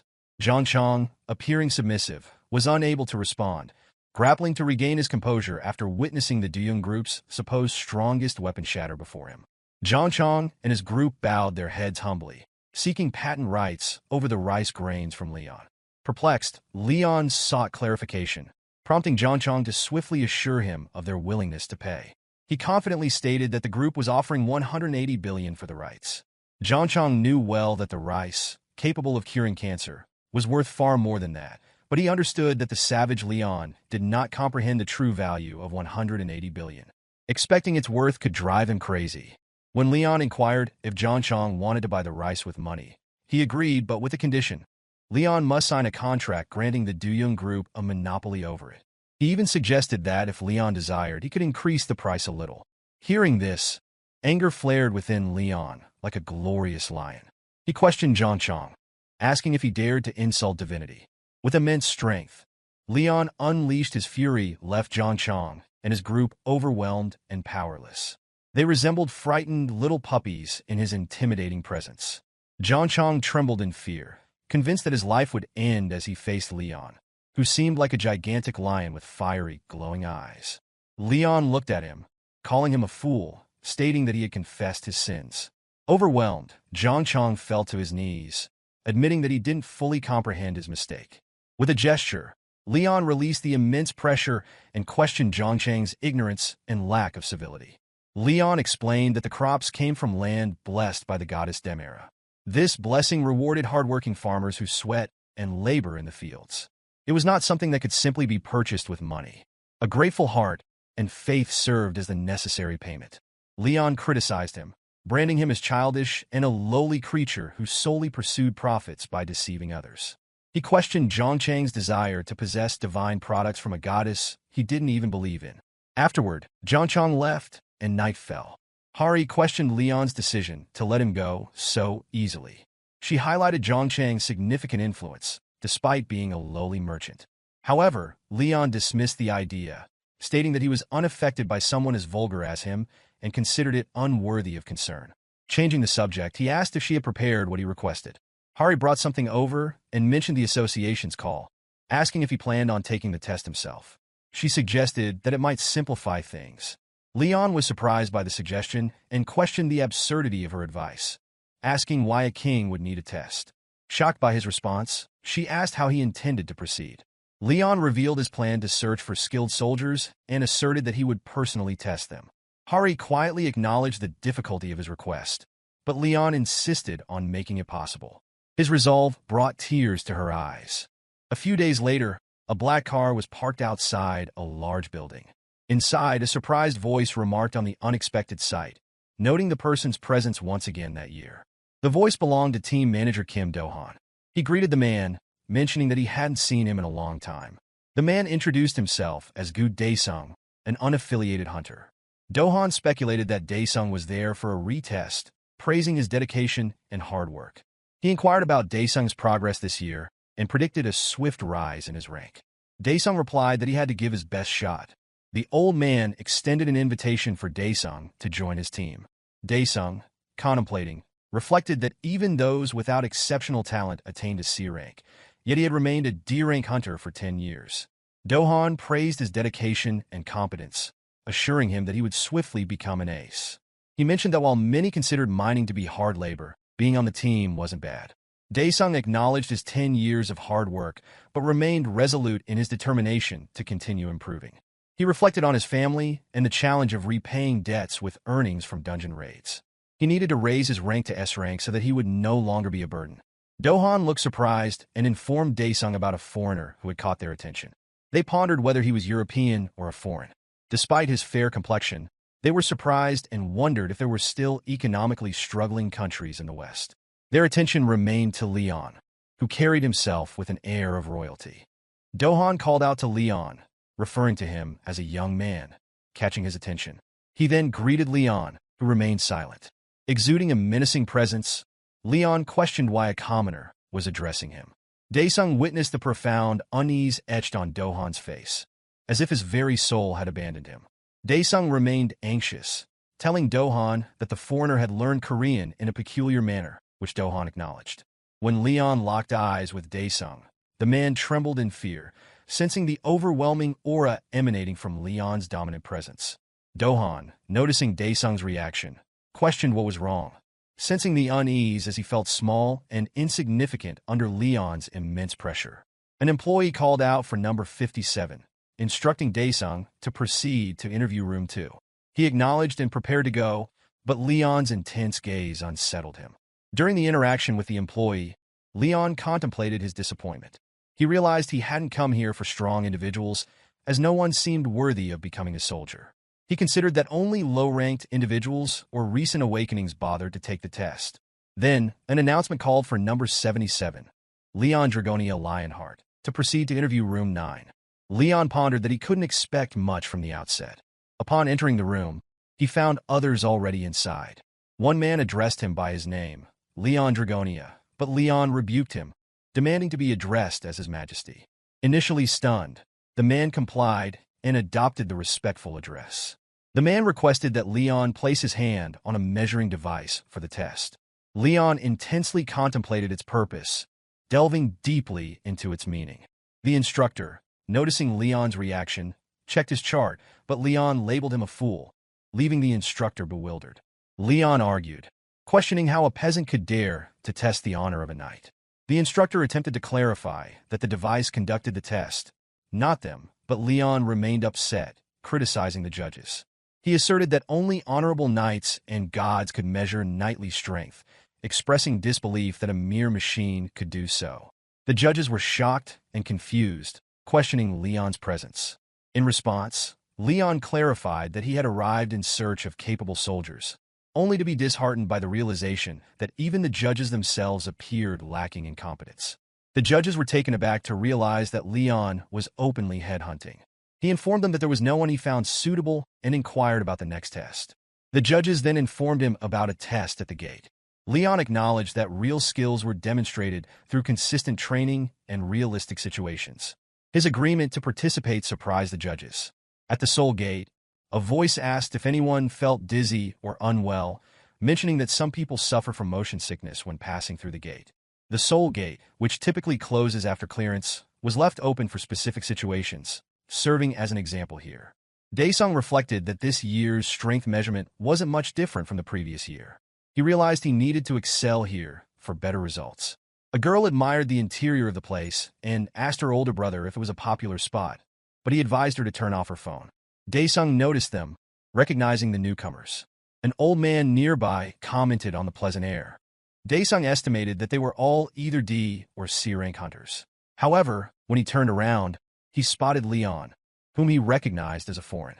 He considered Leon a newcomer due to his age and presence, speculating that he was there for testing. He worried that, except for the old man, everyone else seemed inexperienced and wondered if everything would be all right. Leon, sporting sunglasses and emitting a cool vibe, grabbed his attention once more. As the group assembled in the middle of the fields, they began with introductions before assessing their positions. Daesung introduced himself, saying that this marked his 10th year as a hunter. He specialized as a warrior and primarily served as a dealer. The siblings followed with their introductions. Taehoon, having awakened this year, wielded a shield and spear, while Naeon primarily used daggers and was learning archery. Daesung was surprised, realizing that they were complete beginners who hadn't settled on their main weapons. He inquired if they had undergone training at the center, and the siblings enthusiastically mentioned their 3-month training, which left him in further shock. He then approached the old man, Gangtae, who introduced himself as being in his 5th year and using a gauntlet as his weapon. Despite awakening, he had recently resigned. Daesung feared that the old man's experience might be lacking, especially since he used a gauntlet, indicating that he was a close-range fighter. Turning to the last person, Leon, he asked if he was a foreign or if he spoke Korean. In response, Leon stared in silence for a moment before declaring that he did not fight. He explained that he could not use a sword meant for slaying dragons to kill chickens. This confused Daesung even more, making him wonder where Leon had learned Korean. As the group traveled through the forest, they recalled the test requirements, hunting down 50 kobolds. They recalled the instructor's advice, which mentioned that occasionally a gnoll might appear on the field. If it posed too much danger, he would step in, relieving them of worry and allowing them to focus solely on showcasing their skills. Daesung remained concerned as he glanced at his team members, noticing Taehoon looking nervous. He wondered if the test would go smoothly, given the earlier events. A flashback revealed Daesung asking Leon if he had brought any weapons. Naeon then approached Leon, addressing him as a handsome man and offering him weapons such as the bow and arrow, asking if he knew how to use them. Leon gripped the bow, staring at it, and asked her if she wanted him to use it. She happily agreed, telling him he could return it later. Anger surged within him as he tightly gripped the bow, slamming it onto the ground and shouting that a knight should not use a long-range weapon like a coward. The team was shocked by his outburst as Naeon cried out in distress over her bow, while Daesung stood speechless, staring at him in stunned silence while the team questioned Leon's actions. The instructor chuckled and advised them to get going. Back in the present, Daesung continued to worry that the test might fail. Leading the group, he turned to them and mentioned knowing of a location where they could hunt. The siblings agreed, but Leon remained silent, and the old man was content either way. Taehoon then mentioned a settlement at the end of the terrain where many kobolds were said to be. Daesung acknowledged the advice, but explained that their group was too small and that it would be almost impossible to escape if they were surrounded. He suggested hunting the kobolds in the caves instead, proposing that they set nearby grass and leaves on fire to create smoke and then proceed to the caves for an easier hunt. The siblings were impressed by his plan, praising his expertise, but Daesung modestly laughed off their compliments. He admitted that it was nothing to boast about, having studied tutorials and various methods while aspiring to enter a higher-ranked gate. Yet, circumstances had led him to this particular one, and despite this, his determination remained strong. Tired of staying in D rank for so long, he was determined to advance this time. Suddenly, Taehoon stuttered out a warning, shouting about kobolds as a group appeared. Daesung swiftly unsheathed his sword, directing the boy to block the incoming kobolds with his shield as the creatures rushed toward them. With a decimating attack crashed on their faces, Taehoon wondered if they were foolish for running straight at him, finding it easy to block their attacks. Stunned, he faced another one flying toward him, just as Naeon screamed, warning him about one in front of him. Daesung failed to intervene in time, and the kobold grabbed Taehoon and slamming him into the ground. Fear gripped the young boy as the kobold was stabbed right before him. Daesung warned him not to lower his guard, emphasizing that the kobolds, despite their weakness, were swift. Despite Daesung's warning, Taehoon continued to scream as other kobolds were shot down with arrows, and one was punched in the jaw. The old man effortlessly dispatched a kobold with his fists. Eventually, almost everyone on the team defeated the kobolds, earning praise from Daesung. Taehoon apologized for his mistake, feeling disheartened, but Daesung reassured him that it was understandable, as it had been his first encounter. He commended Naeon for her 2 kills, and the elderly man ensured that everyone was unharmed, bringing smiles to their faces. Reflecting on the moment, Daesung thought that he could handle it, starting with anxiety but considering it a decent party, except for one person. He felt uneasy, noticing Leon standing still, seemingly curious. Taehoon questioned Leon about his lack of participation, while Naeon expressed her dissatisfaction with him merely observing from a distance, wondering if it was acceptable behavior. Nervously, the instructor assured them that he would take this into account when grading.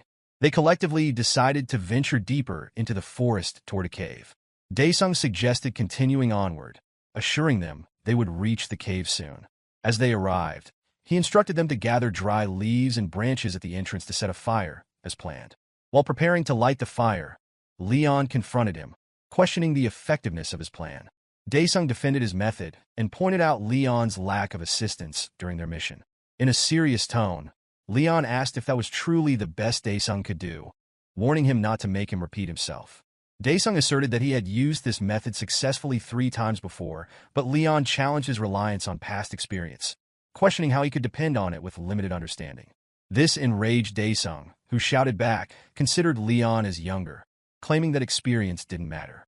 Defiantly, he proceeded to light the fire, filling the air with smoke. As the smoke filled the cave, they braced themselves for the incoming kobolds. Taehoon shouted a warning as the kobolds charged out, and the group retaliated, wielding their weapons despite the chaos. Daesung remained confident in his method, urging the others to eliminate all the creatures. He pondered the potential gains of slaying the kobolds here, even targeting a few gnolls in the plains. He knew it would be beneficial. However, their progress was abruptly halted by intense growling. The sound sent shivers down his spine, and sweat dripped from his face as he spun around. He recognized the monster and immediately knew it was a Null Captain.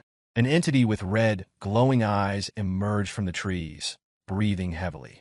Daesung's heart sank as he realized that the Null Captain was the boss of the Soul Station Gate, one rank higher than the kobolds. The creature let out a fierce roar, directed at Daesung, instilling fear in him. Daesung wondered why it had to appear at that moment as the Null Captain continued its intense growling in the forest. Neon calls out to the frozen Daesung, and after a moment, he issues instructions. He and Taehoon would confront the creature, while Neon and the old man would handle the kobolds in the cave. The battle began without the captain. As Daesung reflected on his decision to assign an experienced member to each team, he realized that sending an inexperienced D rank against the Gnoll was almost like sending him to his death. As Daesung and Taehoon closed in on the captain from the side, Daesung understood the necessity of trusting the young lad, despite his novice status. But when faced with the creature, fear gripped Taehoon. The Gnoll's fierce stare triggered tears in his eyes, and though he raised his shield, his body trembled in terror. The creature let out a deafening roar aimed directly at him. Daesung saw the boy's overwhelming fear and tried to encourage him to gather himself. But it became clear to him that Taehoon was too frightened to react. As Daesung observed the impending strike from the Null Captain, he knew that Taehoon would not be able to block it in his current state. In a painful moment, the boy screamed as the full force of the Null Captain's hit sent him crashing to the ground, his shield flying from his arm. Daesung shouted his concern, inwardly frustrated by the situation. Taehoon, trembling, tried to scream, but stuttered in his terror. Daesung observed the instructor, wondering why he hadn't intervened, despite his earlier assurances that he would step in if things became dangerous. Seeing the imminent threat to the young man's life, Daesung cursed under his breath, biting his lip in frustration. Without a second thought, he dashed toward the discarded shield, equipped it, and urgently shouted for Taehoon to get back. The Gnoll prepared for another strike, raising its sword menacingly. The heavy blow landed where Taehoon had been standing, shattering the ground. To the creature's surprise, a shield in Daesung's hands. With all his strength, Daesung managed to block the attack just in time, using the shield to save Taehoon's life. He fought back fiercely, yelling out as sparks flew from the clash of the shield and sword. Slowly, he deflected the sword's strike into the ground, causing the Gnoll to crawl out, angrier than ever, and prepare for another strike. As it raised its sword again, Daesung raised his shield, bracing for impact. Doubt lingered in his mind, but he knew he had no choice but to act. He reflected briefly on how things might have gone differently if Taehoon had gathered his resolve. In their current state, however, it seemed that death loomed over them all. Then a voice cut through the tension, remarking that they weren't doing too badly. A hand appeared, effortlessly seizing the oncoming sword with 2 fingers. Leon stood between Daesung and the Null Captain, one hand holding the sword and the other tucked in his pocket. Calmly, he encouraged Daesung to try again. Bewildered, Daesung questioned how Leon had stopped the sword with just 2 fingers. Leon locked eyes with Daesung, instructing him to raise his shield once more to face the captain. He asked why Daesung hadn't replicated his previous action, urging him to rise and lift his shield. Daesung, even more confused by the cryptic words, grew frustrated and alarmed. He yelled, questioning how Leon could be so unaware of the peril they were in. with their lives at stake. In response, Leon raised his voice. The knight's honor lit up in his eyes. He berated Daesung for his insolence, calling him an impertinent peasant. What justifies him judging Leon after witnessing the glory of the king of the Lionheart's guidance? Leon continued his scolding, emphasizing that for a Templar knight like him, guiding peasant soldiers was an honor that would be passed down through generations. He criticized Daesung for not showing the proper gratitude for his guidance. The Knoll captain, along with everyone else, was left confused by this strange turn of events. Despite this, Leon persistently shouted at Daesung, urging him to raise his shield, block, and counterattack. Still uncertain, Daesung gripped his shield, fully aware of the Knoll captain's menacing presence. He knew survival required action. The Knoll, growing more aggressive, turned its attention to Leon, who remained silent at first. But then, Leon emitted a powerful golden aura and addressed the creature provocatively, asking if it desired its own demise. In response to this overwhelming display of dominance, the Knoll captain trembled, showing signs of fear as it cowered before Leon's presence. Meanwhile, Daesung, caught in the chaos, braced himself as the Knoll's sword came toward him. Raising his shield to deflect the blow, he felt the immense strength behind it, nearly losing his grip. Frustrated with his approach, Leon criticized Daesung for relying solely on the strength of his shield in combat. He shouted at him, insisting that he should not face a stronger opponent head-on, but instead focus on deflecting attacks and searching for openings. Leon emphasized that simply defending against the Knoll captain would not lead to victory, as the creature was not a static target, but a living being capable of adapting. As Daesung continued to block the captain's attacks, Leon's admonishments persisted. He urged Daesung to use his intellect during the fight, but Daesung struggled to keep up with the defense and expressed difficulty understanding how to implement Leon's advice. In response, Leon acted quickly, kicking Daesung in the back of the leg, forcing him to narrowly evade an incoming strike. He told Daesung not to divert his attention from the opponent and to stay focused on the fight. Daesung, now realizing how close the attack had been, understood that his head had nearly been chopped and that a direct block would have been fatal. Leon urged him to concentrate, so his potential wouldn't go to waste. Despite the encouragement, Daesung found it hard to believe in his own potential. He still saw himself as an untalented D-rank hunter without any remarkable skills. However, as he continued to raise his shield in front of the Knoll captain, a surge of determination began to grow inside him. Slowly, Daesung started to feel a new sense of resolve, believing that this time, he could overcome the challenges ahead. His doubts faded, replaced by an inner conviction that he could face the threat. He responded to the Knoll captain's fierce roar with a howl of his own, mentally affirming his belief in his ability to succeed. As the creature's sword closed in on him, Daesung's shield absorbed the thunderous impact, creating sparks and causing a crack to appear. Despite the overwhelming force, he managed to deflect the attack to the side. Initially overwhelmed by disbelief, Daesung soon found himself filled with elation. He shouted aloud in triumph, exclaiming that he had succeeded in blocking the strike. But his joy was short-lived. The Knoll captain, acting swiftly, landed a sucker punch to Daesung's face, sending him flying backward in shock. Daesung could only lie there, stunned by the unexpected turn of events. Leon stood by, reflecting on why Daesung had failed to see the bigger picture. Daesung lay unconscious on the ground, and his evaluation was marked as D-rank for the year. Outside the gate, a voice asked Leon if he had already known from the start. Leon affirmed it, claiming that a warrior like him could never be just a mercenary. The voice belonged to Oh Kang-hyuk, the president of the Korean Hunter Association, who chuckled at Leon's response. He remarked that even a bewitching mask couldn't entirely hide his identity from Leon. Kang-hyuk asked if Leon had achieved what he had wanted from the evaluation. Leon replied that he had found a promising soldier candidate, but showed no interest in heading overseas. Kang-hyuk closed his eyes, understanding Leon's thoughts. He shared that he felt a little nervous after witnessing Leon's astounding power, reminiscing about the time he saw Leon face the Knoll captain, impressed by his abilities.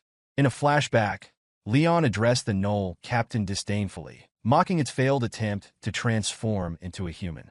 He then questioned how long the creature intended to gaze at him with reverence. With a casual flick of his finger, he knocked out the Knoll captain. Kang-hyuk chuckled at the memory, noting how Leon treated the monster like a toy, before Leon dismissing it as not even worthy of being one. Shifting the conversation, Kang Hyuk brought up Leon's desire to establish a guild and assured him of the association's support. He admitted that fame was crucial for building an organization and acknowledged that there were limited pathways to fame in the present world. Kang Hyuk then changed the topic to a peculiar gate in Cheongju, which had turned red after a failed raid. For a year, no one had managed to either destroy or obtain the coveted Jewel of Wisdom, as it was guarded by the Red Gate's boss, the Jag Spinner. In a flashback at the Cheongju Sports Complex Gate, the first team from the KPP Guild initiated a raid. A group of hunters had assembled to observe and explore the area. One member inquired to another about the place, and the other suggested it resembled a modern civilization, possibly more advanced than Earth. A female member, excited, described the gate as being from a future world.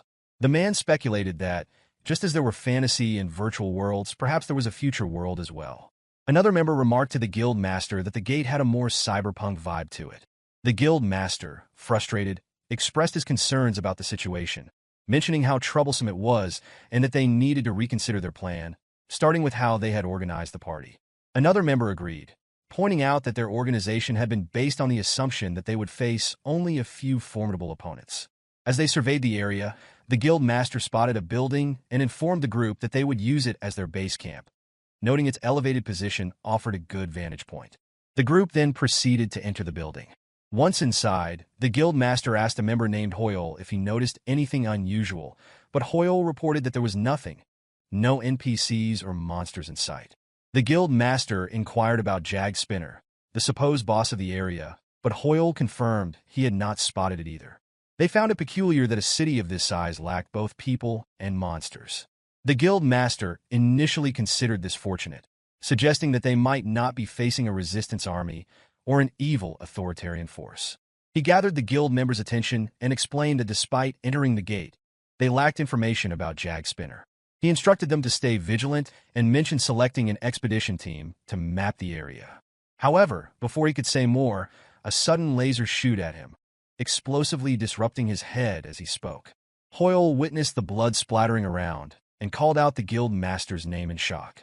The other members stared in horror as pieces of the guild master's head scattered everywhere. A machine equipped with a railgun, crackling with electricity, revealed itself as the source of the attack. Panic erupted among the members as they shouted that they were under fire and needed to seek cover immediately. The machine unveiled another barrel and aimed it in their direction. A massive explosion engulfed the building from above, sending the group scrambling to escape. Some members were caught in the blasts, and Hoyle called out to one of the fallen, shouting in frustration as he pondered how the A-rank guild master couldn't react in time. He wondered what kind of monster they were facing, seeking cover behind rubble, his fear growing as he realized they might not survive unless they located the enemy. A nearby member pointed toward the enemy's possible location at 3 o'clock, but couldn't estimate the distance due to the sand dust. She warned that the building wouldn't hold much longer, urging the next in command to act quickly. Hoyle commanded everyone to retreat, instructing them to hurry outside, as the building was on the verge of collapse. As they ran, the female member asked about the guild master's body. Hoyle refused to dwell on retrieving it, emphasizing that they could do so once they had regrouped. He instructed another team member, Hyrie, to check the exit. She agreed and rushed ahead. Upon reaching the exit, Hyrie signaled that it seemed safe, sensing no presence around. But just as she stepped outside, she stopped, feeling something amiss. She touched her neck, feeling an itch, and discovered a faint red line. Moments later, more red lines appeared, causing her body to be torn to shreds. The others reached the exit, but were met with the gruesome sight of Hyrie's dismembered body, bloodied wires scattered around her. Hoyle, noticing the wires and pondering their origin, urgently commanded his team to sever all the wires and escape. He advised them to infuse their weapons with mana to cut through the wires effectively. As they cut through the wires, the boss was watching them with his technology. A spider-like machine appeared, climbing the side of a building and sending out blue tentacles toward the guild members. Hoyle looked up, spotting the machine's attack inches away from him, and multiple explosions followed, caused by the tentacle-like lines. The screams and shouts of pain filled the air as blood splattered onto the ground. After the blast, Hoyle gasped for air, his surroundings now a scene of devastation, with the bodies of his fallen comrades scattered around him. His arm had been torn apart, and in his shock, he screamed for the entity responsible to reveal itself. Amidst the wreckage, a machine materialized before him. Hoyle wondered if this was Jag Spinner as he stared at the machine, its mind flashing back to memories of a female scientist handing a piece of machinery to the entity, reassuring it that it could continue fighting even without ammunition. The machine before him retrieved that very part, evoking his recollections. In rage, Hoyle screamed at the machine, accusing it of being a monstrous entity that killed his comrades. In response, the machine deployed its blue tentacle-like lines, swinging a laser toward Hoyle. It tore him into pieces as it uttered a single phrase, which is to protect the city. Shortly after, updates regarding the Changju Gate revealed a grim reality. The first raid team, made up of 58 KPP hunters, had no survivors. The same fate befell the second and third teams. Soon, the difficulty of the gate boss, Jag Spinner, was promoted to red, and the Changju Gate was put on indefinite pause. The scene transitioned to a heavy hammer landing on the ground as a man with braided hair discussed the weather, commenting on its similarity to what he had seen in a video. The woman with him advised against entering the city due to the high likelihood of encountering Jag Spinner deeper within the gate. A group of people dressed uniformly emerged, led by an individual with white hair. The leader reminded them of the plan. They would secure the Jewel of Wisdom, while the remaining rewards, including the 60 billion, would be shared among the other guild. The two guilds faced off, representing the latest entrance into the Changju Sports Complex Gate. The man with braided hair and the woman were members of one of Korea's top 10 guilds, known as the Golden Lion. Their guild master, Jumkil, held an S rank, while the vice guild master, Hwan Yona, held an A rank. Accompanying them were 47 guild members. On the opposing side stood the white-haired man from the Magic Tower, known as Gil Taesung, who was close to S rank, their group comprised of 48 mercenaries. Meanwhile, among the Korean Hunter Association members, Han Hari, an A-ranked individual, poured tea into a cup and offered it to Leon, addressing him with his royal title. Leon sipped the tea, commenting that it was decent, and inquired about its name. Hari, standing behind him with a dejected expression, mentioned that it was simply a barley tea. Leon sat atop a piece of cloth on rubble and enjoyed the tea, as another force within the team. The fourth raid team operation at the Changju Sports Complex Gate had begun. Within the ruins of the deserted city, the fourth raid team had established their base camp. Members from various guilds were seen bustling around, surrounded by crates. Leon, still sipping his tea, inquired about the apparent tension among them. Hari hesitated at first, but ultimately decided to confide in him. She expressed her concern about the smooth execution of their plans and the anxiety she felt if things didn't proceed as intended. Pausing for a moment, she revealed her genuine thoughts to Leon. She admitted that the ideal outcome was for everything to go so well that Leon wouldn't need to step in. Yet, she worried that such a scenario might deny him the opportunity to gain recognition and fame. Leon surprised her by agreeing with her assessment, noting that if he didn't need to intervene personally, it meant the situation wasn't dire. Capitalizing on the moment, he asked Hari about her view on the duties of a king in his kingdom. She took a moment to grasp the question before responding that, as she understood it, a king's duty was to rule. Leon nodded, acknowledging that this was a given, but remarked that anyone could take on the role of ruling unless they had true strength. He believed most rulers were quite similar. This prompted Hari to reflect on the King of Knights, recalling past events and realizing that Leon only intervened when an attack couldn't be blocked. Leon clarified that the King of Lionheart must act as the final defense.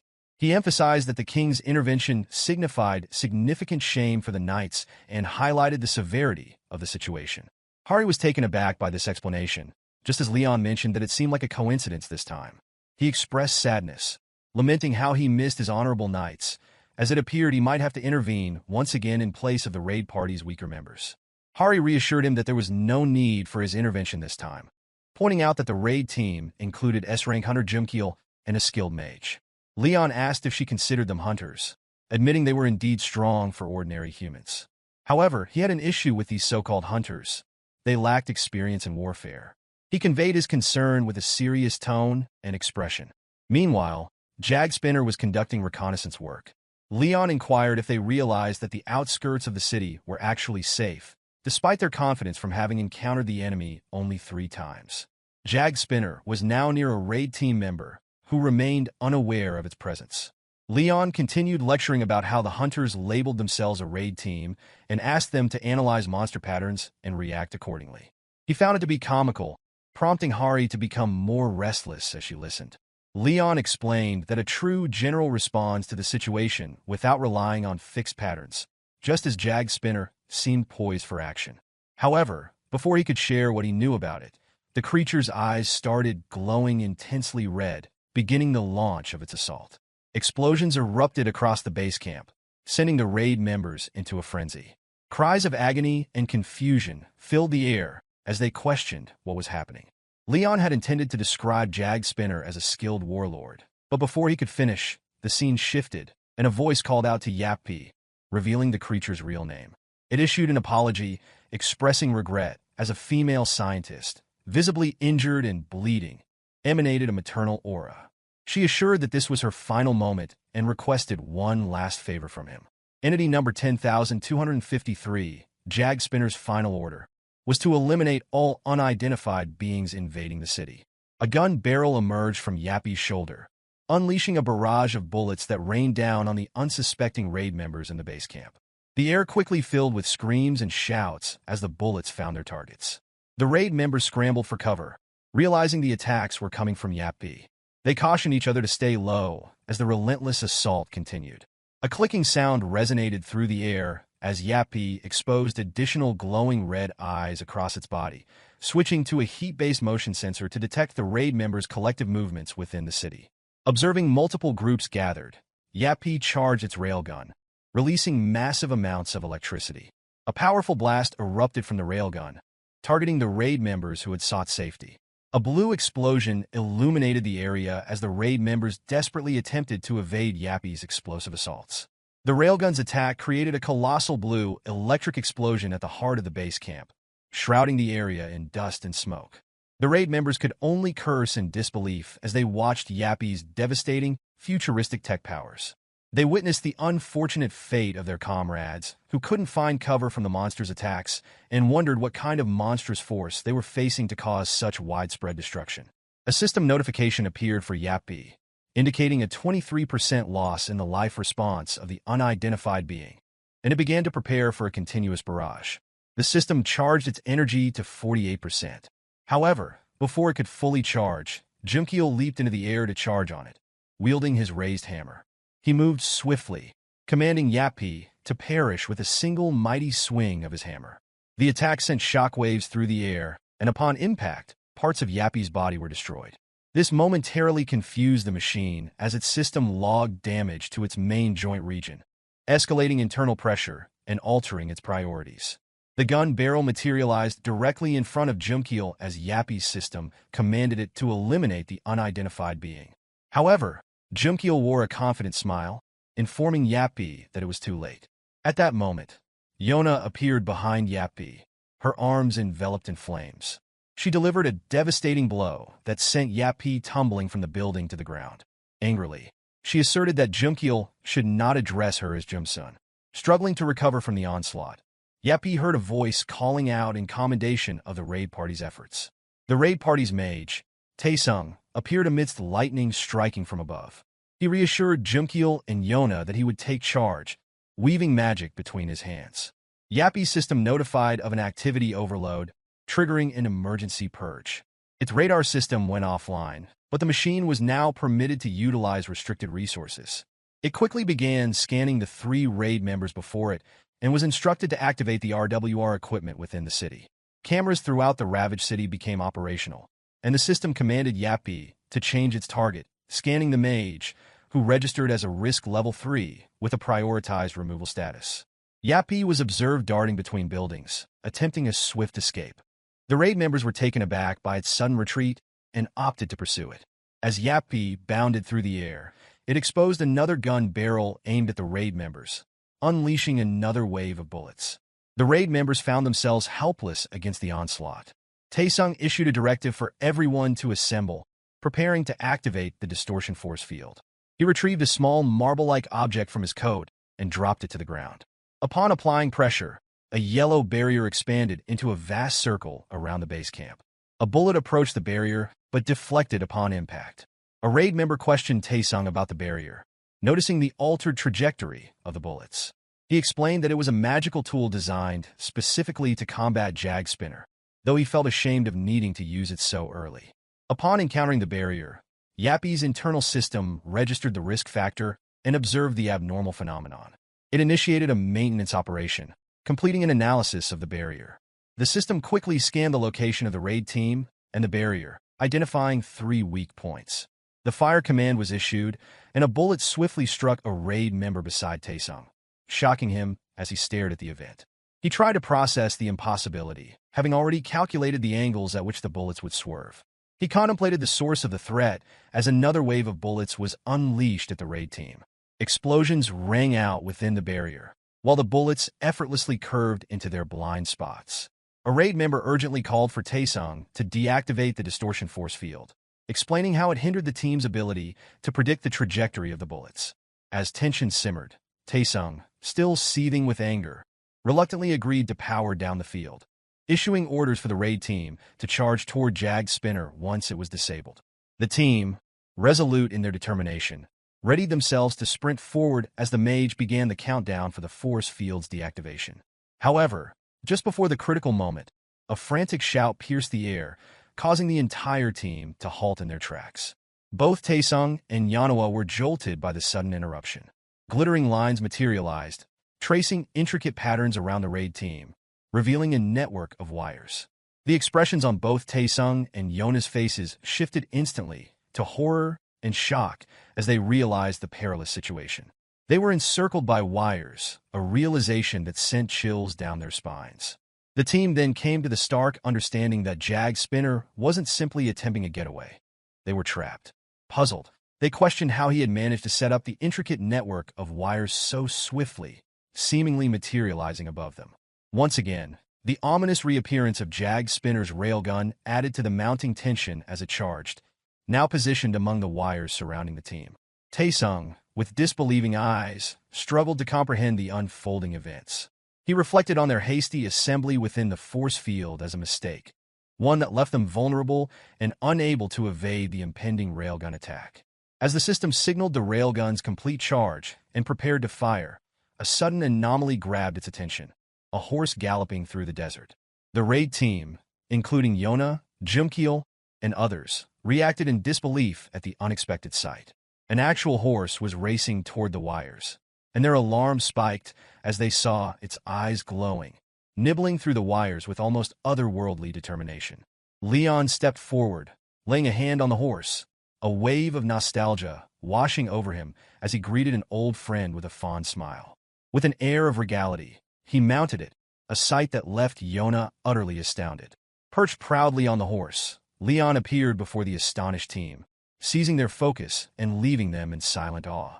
Leon, commanding their attention, praised the bravery of charging into the midst of adversaries alone, armed only with a horse. As the king of the Lionheart, he commended such valor. Even the system, sophisticated as it was, seemed thrown into confusion by his unexpected actions and words. Leon proclaimed that he was honored by Jag Spinner's presence and extended an offer for a duel. He graciously granted the royal permission to engage in combat. His voice rang out, imposing a reverent hush upon the surroundings. Jumkeel was visibly tense, a mix of disbelief and awe on his face, while Taesung appeared resigned. Those nearby were left pondering, confused, questioning the significance and intent behind Leon's words, wondering if perhaps he was on crack. The team, still reeling from shock and horror, was unable to comprehend Leon's audacious offer to Jag Spinner for a duel. Yet it remained stoic, unwavering in his concentration, fine-tuning the railgun's acceleration and monitoring the generator's capacity, now 133%. The system assessed Leon as a level 0 threat, simply classifying him as an unidentified entity, an organism that needed to be eliminated. Leon then summoned his holy spear through his innate abilities, calling upon his loyal old companion. His horse responded with a fierce neigh, pounding the ground emphatically. The system commanded Jag Spinner to fire the railgun at Leon, but Leon dismissed it. He declared that a true knight remained impervious to cowardly long-range weapons. His eyes shone brightly as a golden aura enveloped his form. He charged directly toward the oncoming railgun projectile, making no attempt to evade it. Leon's charge created a path of devastation, closing in on the impending danger. With unwavering resolve, he lowered his stance and elevated his spear in a determined posture. The explosion of the projectile formidable force resulted in a colossal explosion, sending shockwaves rippling through the entire city. In the aftermath, shattered remnants of machinery hurtled through the air, scattering in all directions. Jag Spinner witnessed the unimaginable. Its railgun attack had been breached. As Leon closed the distance, he delivered a mighty blow with his lance. In that fleeting moment, Jag Spinner's highly sophisticated AI calculations abruptly ceased to function, struggling to make sense of this unexpected occurrence. The AI faltered, unable to process the event, as Leon casually commented on its resilience. Designed to analyze situations, the system acknowledged the limitations of Leon's lance, an old-fashioned jousting weapon. Despite its speed, its impact potential was confined by its mass, creating a puzzle for the AI's logical processing of the situation. Consequently, the system designated Leon as a level 0 threat, considering him unworthy of further action. It remained confident that the railgun could instantly eliminate him. This assessment relied entirely on the machine's calculated evaluation. However, just 3 seconds before the anticipated impact, Leon's resounding shout triggered an extraordinary occurrence. A thin barrier formed, exhibiting a pattern unlike any previously recorded, an abnormal phenomenon. As the collision loomed, only 2 seconds away, the railgun's bullet was set to make contact. According to the projected scope, the anticipated outcome should have eradicated the opponent, even if they attempted to block it. Yet, a mere second before the impact, the railgun's bullet was effortlessly sent soaring into the air, defying all expectations in a seemingly playful manner. Leon had deflected the bullet, triggering an explosion in its wake. Contrary to the system's observation, there was no direct clash or visible attempt to block. Instead, the bullet was seamlessly deflected. This maneuver seemed ingrained in the Grail Knight's instincts, executed with a natural ease, hinting at a miraculous ability possessed by humanity's most formidable fighters. A skill that upheld the world's laws known as the Divine Law, specifically manifesting as the blessing of the arrow shield. This extraordinary skill enabled the deflection of any long-range attack once, regardless of its nature. As for its capability to deflect an atomic bomb, that was an entirely different league altogether. After Leon's forceful strike sent Jag Spinner hurtling into a building, his focus remained fixed on the impact site as electricity crackled around, signifying the system's ongoing struggle to comprehend and analyze this unprecedented event. Eventually, the system felt compelled to elevate Leon's threat level to 5 upon witnessing the noble golden aura radiating from his body. The AI system then commanded Jag Spinner to retreat from the battlefield, triggering a hidden hatch to emerge from its body. Smoke billowed, veiling its form as it withdrew. Meanwhile, Leon gazed toward the spot where he had sent his foe flying, a slightly perturbed expression on his face. He commented on the retreat in disbelief. The moment was interrupted by a flashback, where a female scientist instructed Yappy to guard a specific location. The area housed a purple orb emitting a dark aura, and she emphasized the importance of preventing anyone from approaching it. Soon after, a mechanical arm was discarded onto the ground. The system notified Yappy that the heavy arms were currently non-functional. It further detailed the temporary waste disposal, consisting of 5 regular bullets and 36 special bullets. Additionally, it communicated the availability of a sidearm, a 60mm heavy machine gun with 657 rounds remaining. The AI also underscored the importance of crafting handmade ammunition. Alerts were issued about damage to the resupply wire cutter and support joint check, causing significant imbalance. Given the level 5 threat, the system opted for a new weapon model from the enemies and initiated modulation on Yappy, leading to increased electric currents on the platform. Another memory surfaced, showing the female scientist expressing gratitude to Yappy for safeguarding the city. The flashback concluded as the AI system announced the completion of strategic modulation and signified Yappy's readiness to resume the mission in Block B at the city's core.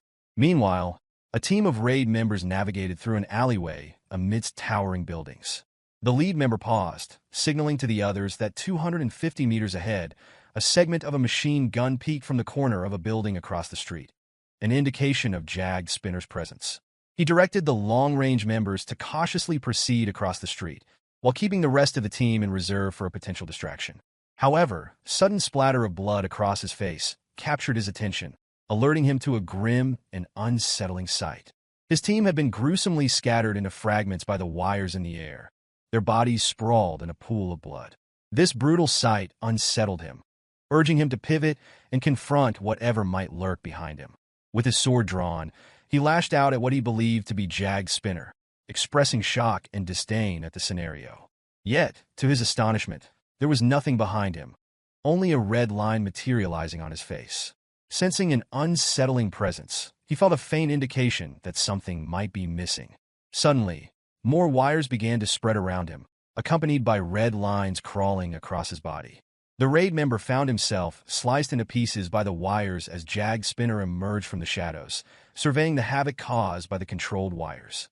Meanwhile, the AI system alerted the completion of eliminating 5 unidentified beings. However, Yappy noticed a screen displaying that one raid team member was still alive, attempting to flee while expressing his fear of death. The system swiftly pinpointed his location. This raid member, identified as a level 0 threat, pleaded desperately for mercy as he collapsed among tombstones. The foe loomed over him, instilling fear. But before it could make a move, a memory flashed through its mind. The recollection involved a conversation with the female scientist concerning the city's burial grounds. She had expressed a wish to be laid to rest there and become an everlasting part of the city. At that moment, she asked if Yappy would continue to protect the city even in such times. The flashback concluded with the system updating its logical reasoning. The complete removal of the invaders was essential, and the same assessment was reiterated as static electricity enveloped its legs.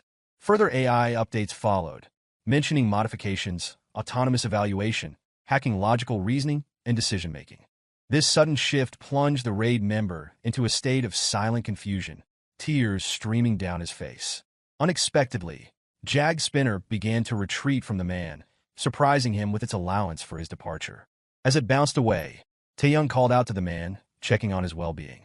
Surprisingly, he felt that Jag's spinner spared him out of exhaustion, not malice. He speculated that the machine had detected his approach and chose to retreat, recognizing its inability to triumph. Taeyong agreed, acknowledging that even machines had their limitations.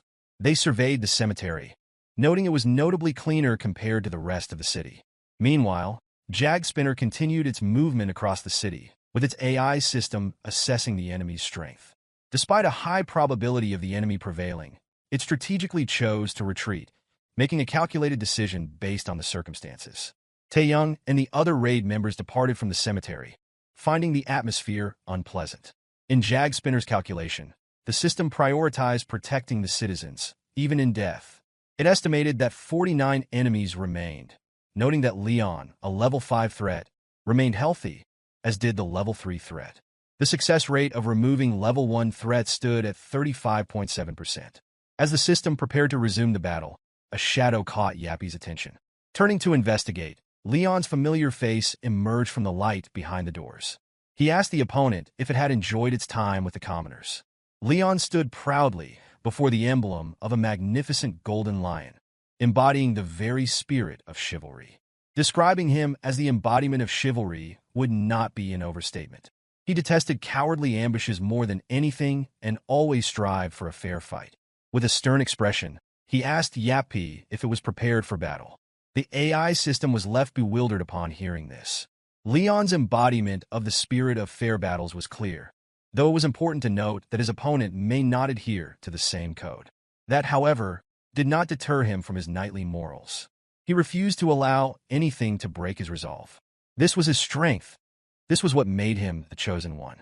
Leon wielded his holy sword, striding confidently through the flames, his passion evident in his eyes as he proudly swung his weapon, drawing near to Yappy. Leon growled that he should not expect honor from a machine, as Yappy activated its red light to analyze Leon's state, preparing for the fight. It checked its equipment, a heavy machine gun with 480 bullets remaining and 4 wire cutters. Adjusting its aim, Yappy fired at Leon as he stood steadfast amidst the fire. Yet the bullets failed to even touch him, thwarted by his divine law, blessing of the arrow's shield. Through the burning flames, Leon emitted a godly aura, detected by Yappi as an abnormal phenomenon. The system then commanded an analysis of the curvature in a 360-degree span. Fiercely maneuvering around Leon, Yappi launched bullets from points of various position, attacking him from 3 sides with fiery blasts. Despite the onslaught of bullets, Leon remained unmoved, maintaining his posture without a hint of movement.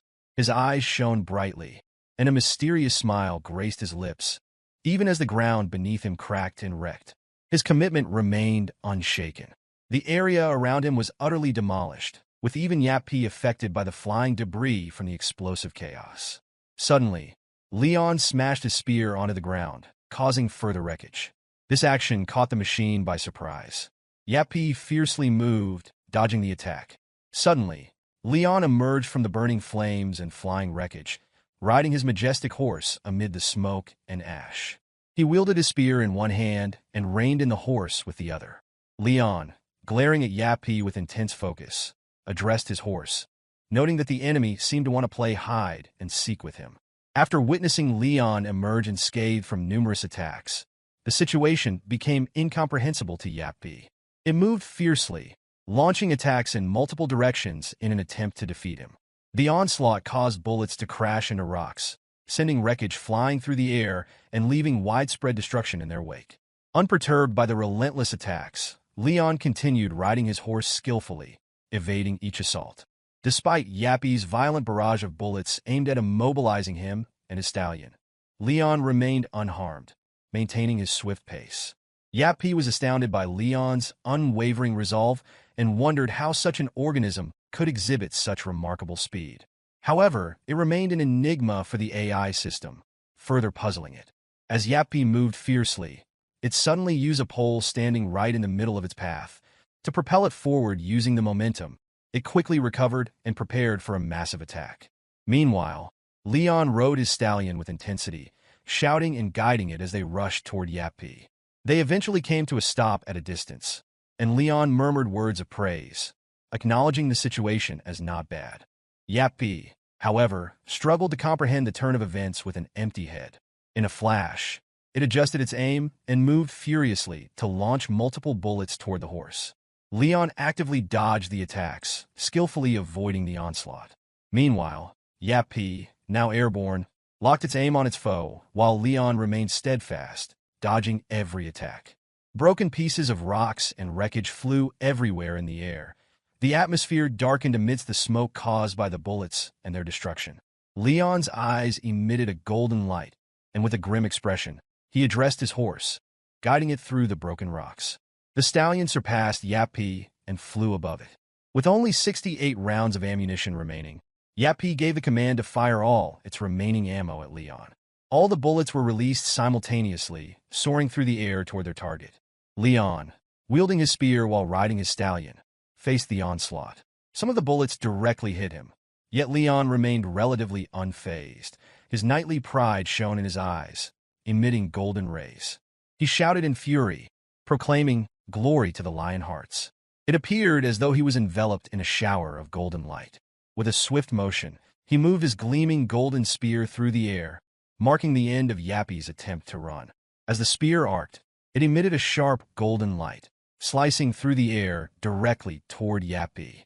Upon contact, the spear cleaved through the machine, severing it in two. Both severed parts hovered in the air, emanating sharp white rays. Yappi's system detected the lethal damage incurred from the fierce spear attack, signaling that its operational limit had been surpassed. The scientist's memories appeared again. She, seated before the jewel of wisdom, grimly uttered that what was sealed here would never be released. Amidst this, a half-broken piece of Yappi unexpectedly emitted a sharp red light, signaling its activation for detonation. The self-detonation process ignited, setting off all explosives intended for the landfill facilities within Yappi's parts. Suddenly, all of its fragments began to glow intensely. Leon, taken aback by the unfolding spectacle, watched in shock as a colossal explosion erupted from the ground, soaring to massive heights in the air, resembling an atomic explosion. When JS-10-253 opened its eyes, it found itself inside a storage container with the scent of oil lingering in the air. The commander issued a directive for it to go and protect the city, emphasizing its duty to safeguard the city without hesitation. Jag Spinner rushed toward the designated direction, fulfilling its mission. A colossal figure emerged, but the Jag Spinners moved with determination, with only one goal in mind: to support its allies and protect the city. Singularly focused on the protection of the city, thousands of Jag Spinners converged on the city, engaging enemy forces and defeating them. They emerged as the city's guardians, becoming heroes in the process. This story of unmanned tanks led by JS 10-253, saving the city from what seemed like a hopeless state, became a heartening tale for the citizens who had been losing faith. It was a story of resilience and triumph, one that instilled hope and pride in the hearts of the people. The Jag Spinners evolved into a symbol of hope, becoming stalwart defenders against the colossal monsters threatening the city, becoming the Knight of Steel. Number 10,253 and its fellow machines were remodeled, continuing to protect under the commander's guidance. They tirelessly defended the city, even as it lay in ruins, consumed by flames. As the city succumbed to destruction, the scientist's final plea echoed through the chaos. She implored Yappy, the sole remain of battle machine, to safeguard the city's remnants, emphasizing the importance of never giving up on such a vital mission. This became the last directive for it, ensuring that no one could approach the treasure, the jewel of wisdom. Prepared and determined, the Jag Spinner fortified itself, standing as the city's last line of defense against any malevolent forces seeking to steal the invaluable jewel of wisdom. It shielded the Sarai and persevered with unwavering resolve, faithfully carrying out its duty until this very moment, when it lay severed and helpless on the ground amidst the chaotic explosion. Leon fell into a crack, completely unscathed as he descended, unharmed by the previous battle. He pondered that he was saved by the effective blessing of the arrow shield.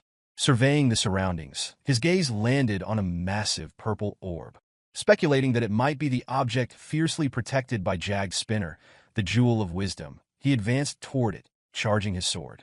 He was firm in his belief that such an object shouldn't exist. Suddenly sensing something from Yappy, Leon turned and asked if it was still attempting to fight. He inquired how long it had safeguarded this place and fought alone. Leon expressed admiration for Yappy's unwavering dedication and loyalty, acknowledging it as a knight of utmost devotion. He asserted that all living beings across dimensions owed their gratitude for its selfless service. With reverence, Leon addressed it as Sir Jag Spinner and solemnly declared that its quest had been fulfilled. Raising his sword toward the sky, a golden light emanated from the blade, extending from the ground to the sky. As a result, the jewel of wisdom was destroyed, shattering into pieces. Leon bid Yappy to rest in peace, offering heartfelt gratitude for its invaluable service.